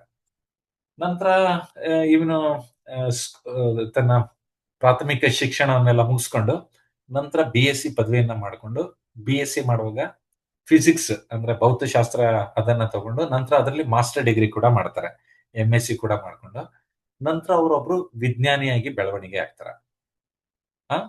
ನಂತರ ಏನಾಗತ್ತೆ, ಅವರು ವಿಜ್ಞಾನಿಯಾಗಿ ಬೆಳವಣಿಗೆ ಆಗ್ತಾರಲ್ಲ, ಅವರು ಚಿಕ್ಕವರಿದ್ದಾಗ ಅವರ 2 ಕಿವಿ ಕೂಡ ಕೇಳ್ತಾ ಇಲ್ಲ ಆಗಿತ್ತು. ಅಂದ್ರ ಇದು ಕಂಪ್ಲೀಟ್ ಆಗಿ ಕಿವುಡರ್ ಆಗ್ಬಿಟ್ಟಿದ್ರು ಅವರು. ಅಂದ್ರೆ ಅವ್ರಿಗೆ ಕೆಲವೊಂದು ದೋಷ ಇತ್ತು ಅವರ ಇದ್ರಲ್ಲೇನೆ, ಹಂಗಾಗಿ ಕಿವಿ ಕೂಡ ಕೇಳ್ತಾ ಇಲ್ಲ ಆಗಿತ್ತು. ಮುಂದೆ ಅವರು ಮುಂದೆ ವಿಜ್ಞಾನಿ ಆದಾಗ ಅವ್ರಿಗೊಬ್ರು ಕೇಳ್ತಾರೆ, ನಿಮ್ಗೆ ಕಿವುಡತನ ಇರೋದ್ರಿಂದ ಹೇಗೆ ನೀವು ಇದ್ರು ಕೂಡ ನೀವು ಹೇಗೆ ಇದನ್ನೆಲ್ಲ ಸಾಧಿಸಿದ್ರಿ ಅಂತ ಕೇಳ್ತಾರೆ. ಅವಾಗ ಅವ್ರು ಹೇಳ್ತಾರೆ, ನೋಡಿ, ಅವ್ರು ಹೇಳೋ ಉತ್ತರ ಇದೆ ನೋಡಿ, ನನಗೆ ಕಿವುಡತನ ಇರೋದ್ರಿಂದ ಯಾರು ನನ್ನ ಬಗ್ಗೆ ಕಮೆಂಟ್ ಮಾಡೋದು ನನ್ ಕೇಳಲಿಲ್ಲ, ಅದು ನನಗೆ ವರನೇ ಆಯ್ತು ಅಂತ ಹೇಳ್ತಾರೆ ಅವ್ರು. ಆಯ್ತಾ? ಸೊ ಅವ್ರೀಗ ವಿಜ್ಞಾನಿ ಜೊತೆಗೆ ಅವರು ಈ ಡೆವಲಪ್ಸ್ ಆಸ್ ಅನ್ ಎಂಟರ್ಪ್ರಿನರ್. ಅಂದ್ರೆ ಅವ್ರದೇ ಕಂಪನಿಯನ್ನ ಮಾಡಿ, ಅವ್ರದೇ ಪ್ರಾಡಕ್ಟ್ ಅನ್ನ ಅಂದ್ರೆ ಕಂಪನಿಯನ್ನ ಮಾಡಿ ದೊಡ್ಡ ವ್ಯಕ್ತಿ ಕೂಡ ಆಗ್ತಾರೆ ಅವರು.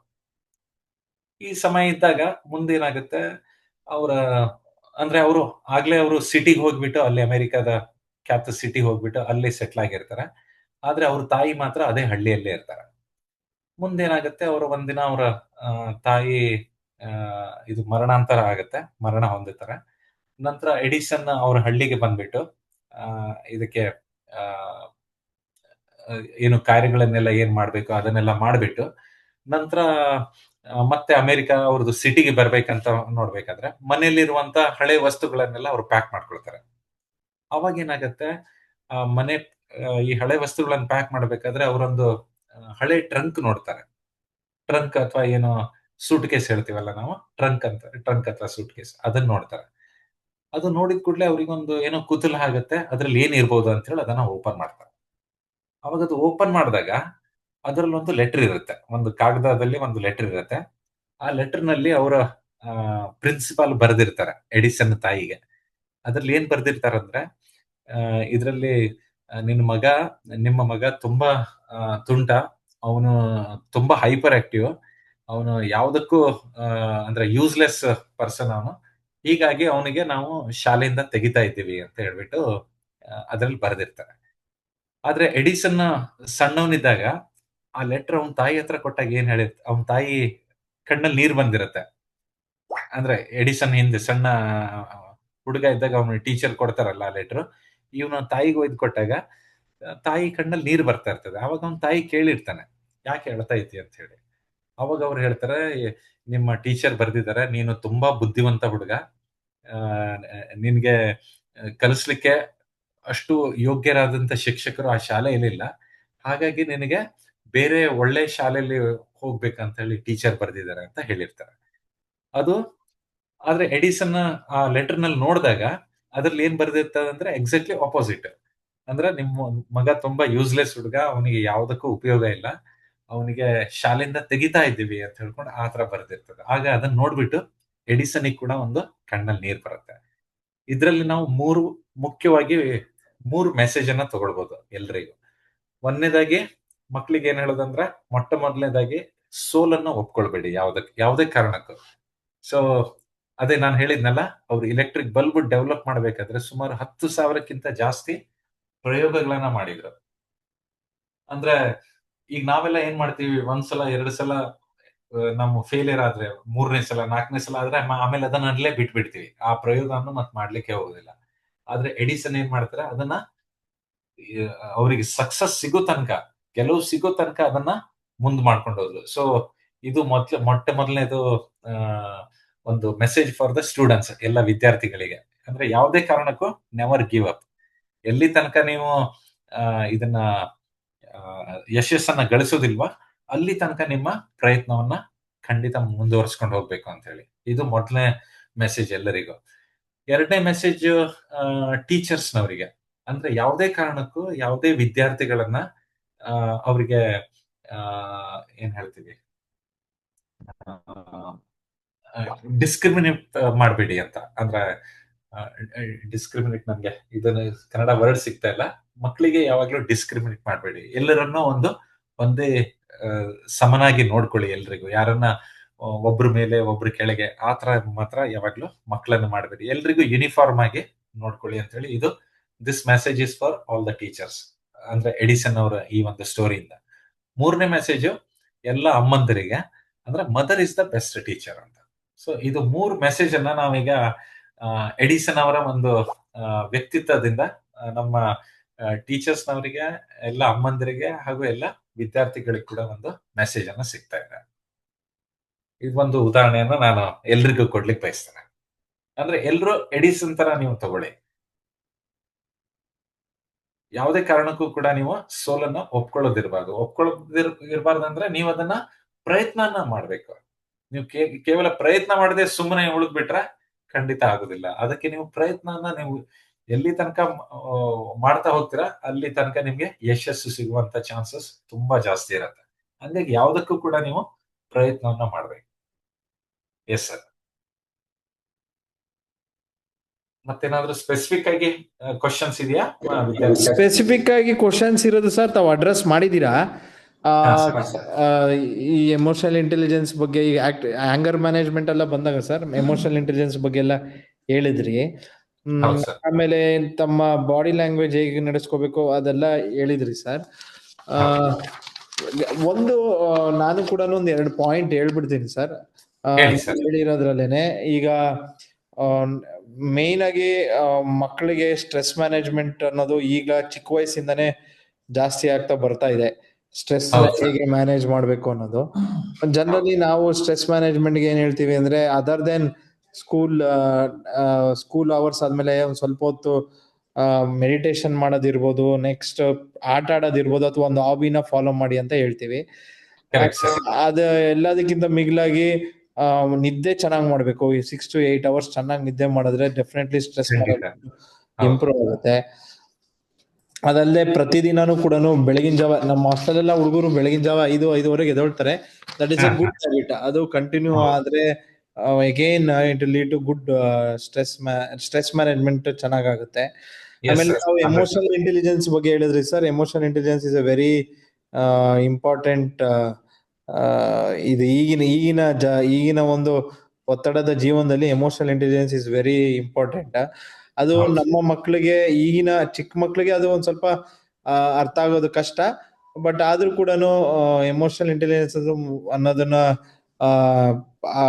ಅಟ್ಲೀಸ್ಟ್ ಒಂದು 10ನೇ ಕ್ಲಾಸ್ ತರಗತಿ ನಂತರ ಹುಡುಗರು ಅದನ್ನ ಬೆಳವಣಿಗೆ ಮಾಡ್ಕೊಳ್ಳೋದ್ರ ಬಗ್ಗೆ ಗಮನ ಹರಿಸಿದ್ರೆ ಅನುಕೂಲ ಆಗುತ್ತೆ. ಸೊ ಈ ನಿಟ್ಟಿನಲ್ಲಿ ಸರ್ ತಮ್ಮಿಗೆ ಮತ್ತೊಮ್ಮೆ ಈ ಒಂದು ಕಾರ್ಯಾಗಾರನ ಸತತವಾಗಿ 1.5 ಗಂಟೆ ನೀವು ಮಾಡಿದೀರ ಸರ್. ಇದ್ರ ಬಗ್ಗೆ ನಮ್ಗೆ ನಮ್ಮ ಮಕ್ಕಳು ಕೂಡ ಖುಷಿ ವ್ಯಕ್ತಪಡಿಸಿದ್ದಾರೆ ಸರ್. ನಮಗೆ ಇಲ್ಲಿ ಮೆಸೇಜಸ್ ಕೂಡ ಕಳಿಸಿದ್ದಾರೆ ಚೆನ್ನಾಗಿತ್ತು ಅಂತ ಸರ್. ಮತ್ತೊಮ್ಮೆ ನಾವು ಇದೇ ರೀತಿ ಒಂದು 2-3 months ಬಿಟ್ಟು ಇನ್ನೊಂದು ರೀತಿ ಇದೇ ಸೆಷನ್ ಮಾಡೋಣ ಸರ್. ರಿಪಿಟೇಟಿವ್ ಆಗಿ ಇದು ನಡೀತಾ ಇರ್ಬೇಕು. ಈಗ ನೆಕ್ಸ್ಟ್ ತಿಂಗಳು ಬೇರೆ ಟಾಪಿಕ್ ತಗೊಳ್ತೀವಿ, ಅದರ ನೆಕ್ಸ್ಟ್ ತಿಂಗಳು ಇನ್ನೊಂದು ಟಾಪಿಕ್, ಅದಾದ್ಮೇಲೆ ಮತ್ತೆ ಪರ್ಸನಾಲಿಟಿ ಡೆವಲಪ್ಮೆಂಟ್ ಬಗ್ಗೆ ಮತ್ತೆ ಮಾಡೋಣ ಸರ್. ಸೊ ದಟ್ ಮಕ್ಕಳಿಗೆ ಅದು ರೀಇನ್ಫೋರ್ಸ್ಮೆಂಟ್ ಆಗ್ತಾ ಇದ್ರೆ ನಾವು ಒಂದು ವಿಷಯದ ಬಗ್ಗೆ ಅದು ಅನುಕೂಲ ಆಗುತ್ತೆ. ಸೊ ನೆಕ್ಸ್ಟ್ ಟೈಮ್ ಸರ್ ನಾವು ಮತ್ತೆ 3-4 months ಆದ್ಮೇಲೆ ನಿಮ್ಮನ್ನ ಕಾಂಟ್ಯಾಕ್ಟ್ ಮಾಡ್ತೀವಿ ಸರ್. ನಿಮ್ಮ ಸಹಕಾರನ ಕೇಳ್ತೀವಿ ಸರ್. ಯಾವಾಗ್ಲೂ ಇರ್ತೀವಿ ನಾವು ಇದಕ್ಕೆ. ಮಕ್ಳು ಯಾರಾದ್ರೂ ಮಾತಾಡ್ತೀರಾ?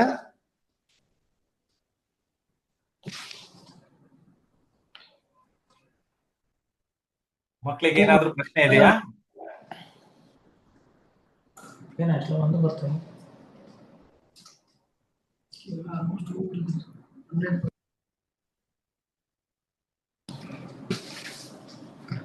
ಮಕ್ಕಳೇ ಹೆದರ್ಬಾರ್ದು. ಯಾವಾಗ್ಲೂ ನೀವು ಪ್ರಶ್ನೆಯನ್ನ ಕೇಳುವಂತ ರೂಢಿ ಮಾಡ್ಕೊಳ್ಬೇಕು. ಶಾಲೆಯಲ್ಲಿ ನೀವು ಕ್ಲಾಸ್ ನಲ್ಲಿ, ನಿಮ್ಮ ತರಗತಿಗಳಲ್ಲಿ ನಿಮ್ಮ ಗುರುಗಳ ಹತ್ರ ಎಷ್ಟು ನೀವು ಪ್ರಶ್ನೆಗಳನ್ನು ಕೇಳ್ತೀರಾ ಅಷ್ಟು ನಿಮ್ಮ ಜ್ಞಾನದ ಅಭಿವೃದ್ಧಿ ಆಗುತ್ತೆ. ಯಾಕೆ, ಏನು, ಏಕೆ, ಹೇಗೆ ಇಂತ ಪ್ರಶ್ನೆಯನ್ನ ನೀವು ಕೇಳ್ತಾನೆ ಇರ್ಬೇಕು. ಮತ್ತು ಎಲ್ಲ ಟೀಚರ್ಸಿಗೂ ನಾನು, ಗುರು ವೃಂದದವರಿಗೆ ಹೇಳೋದು, ಮಕ್ಕಳಿಗೆ ಪ್ರಶ್ನೆಯನ್ನ ಕೇಳಲಿಕ್ಕೆ ನೀವು ದಯವಿಟ್ಟು ಅವರಿಗೆ ಪ್ರೋತ್ಸಾಹ ಮಾಡಿ ಅಂತ. ಸೊ ಪ್ರಶ್ನೆ ಕೇಳೋ ಹ್ಯಾಬಿಟ್ ಅನ್ನ ನೀವು ಇಟ್ಕೊಳ್ಬೇಕು. ಏನಾದ್ರೂ ಪ್ರಶ್ನೆ ಇದ್ರೆ ಕೇಳಬಹುದು ಸರ್. ಯಾರ್ದು ಪ್ರಶ್ನೆ ಇಲ್ಲ ಅನ್ಸುತ್ತೆ. ಅವ್ರು ಆಗ್ಲೇ ಪ್ರಶ್ನೆ ರೈಟಿಂಗ್ ಅಲ್ಲಿ ಕೊಟ್ಟಿದ್ರು, ತಾವು ಅದನ್ನ ನೋಡಿ ಅಡ್ರೆಸ್ ಮಾಡಿದೀರಾ ಸರ್? ನಾನು ಅದ್ರ ಪ್ರಕಾರ ತಗೊಂಡಿದ್ದೀನಿ. ಎಸ್ ಸರ್, ಅದನ್ನ ಪ್ರಕಾರ ಸ್ಲೈಡ್ಸ್ ನೋಡಿದಾಗ ಗೊತ್ತಾಯ್ತು ಸರ್.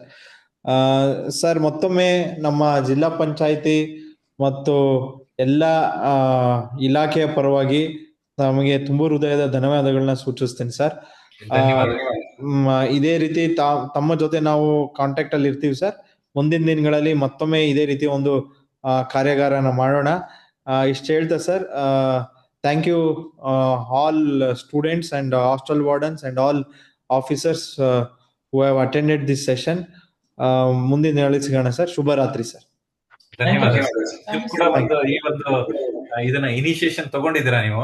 ಮತ್ತೆ ಖಂಡಿತವಾಗಿ ಇದು ರಾಜ್ಯದಾದ್ಯಂತ ಒಂದು ಎಲ್ಲ ಜಿಲ್ಲೆಗಳಿಗೆ ಕೂಡ ನೀವು ಶಿವಮೊಗ್ಗವನ್ನು ಒಂದು ಮಾದರಿಯಾಗಿ ಮಾಡಿದೀರಾ. ಸೊ ಖಂಡಿತ ನಮ್ಮ ಸಹಕಾರ ಇದೆ ಸರ್. ಯಾವುದೇ ನಿಮ್ಮ ಈ ತರ ಆಕ್ಟಿವಿಟೀಸ್ಗೆ ನಮ್ಮ ಸಹಕಾರ ಯಾವಾಗ್ಲೂ ಇದೆ. ಖಂಡಿತವಾಗಿ ಧನ್ಯವಾದ ಮತ್ತೊಂದ್ಸಲ. ಸಾಹೇಬ್ರ ಹತ್ರನೇ ತುಂಬಾ ಜನ ರಿಸೋರ್ಸ್ ಪರ್ಸನ್ ಇದ್ದಾರೆ. ನನಗೆ ಕೇಳಿ ನೆಕ್ಸ್ಟ್ ಬೇಕಾದ್ರೆ ಗೋಪಾಲಕೃಷ್ಣ ಅವ್ರು ಆಯ್ತು ಅಂದ್ರು, ಕೇಳಿ ಕೊಡ್ತೀನಿ ಅಂತ ಹೇಳಿದ್ರು ಸರ್. ಅರುಣ್ ಸರ್ ಅಂತದ್ ಏನಾದ್ರು ಇದ್ರೆ ಅವ್ರ ಜೊತೆ contact. Yes yes yes okay, ಖಂಡಿತ ಸರ್. Thank you.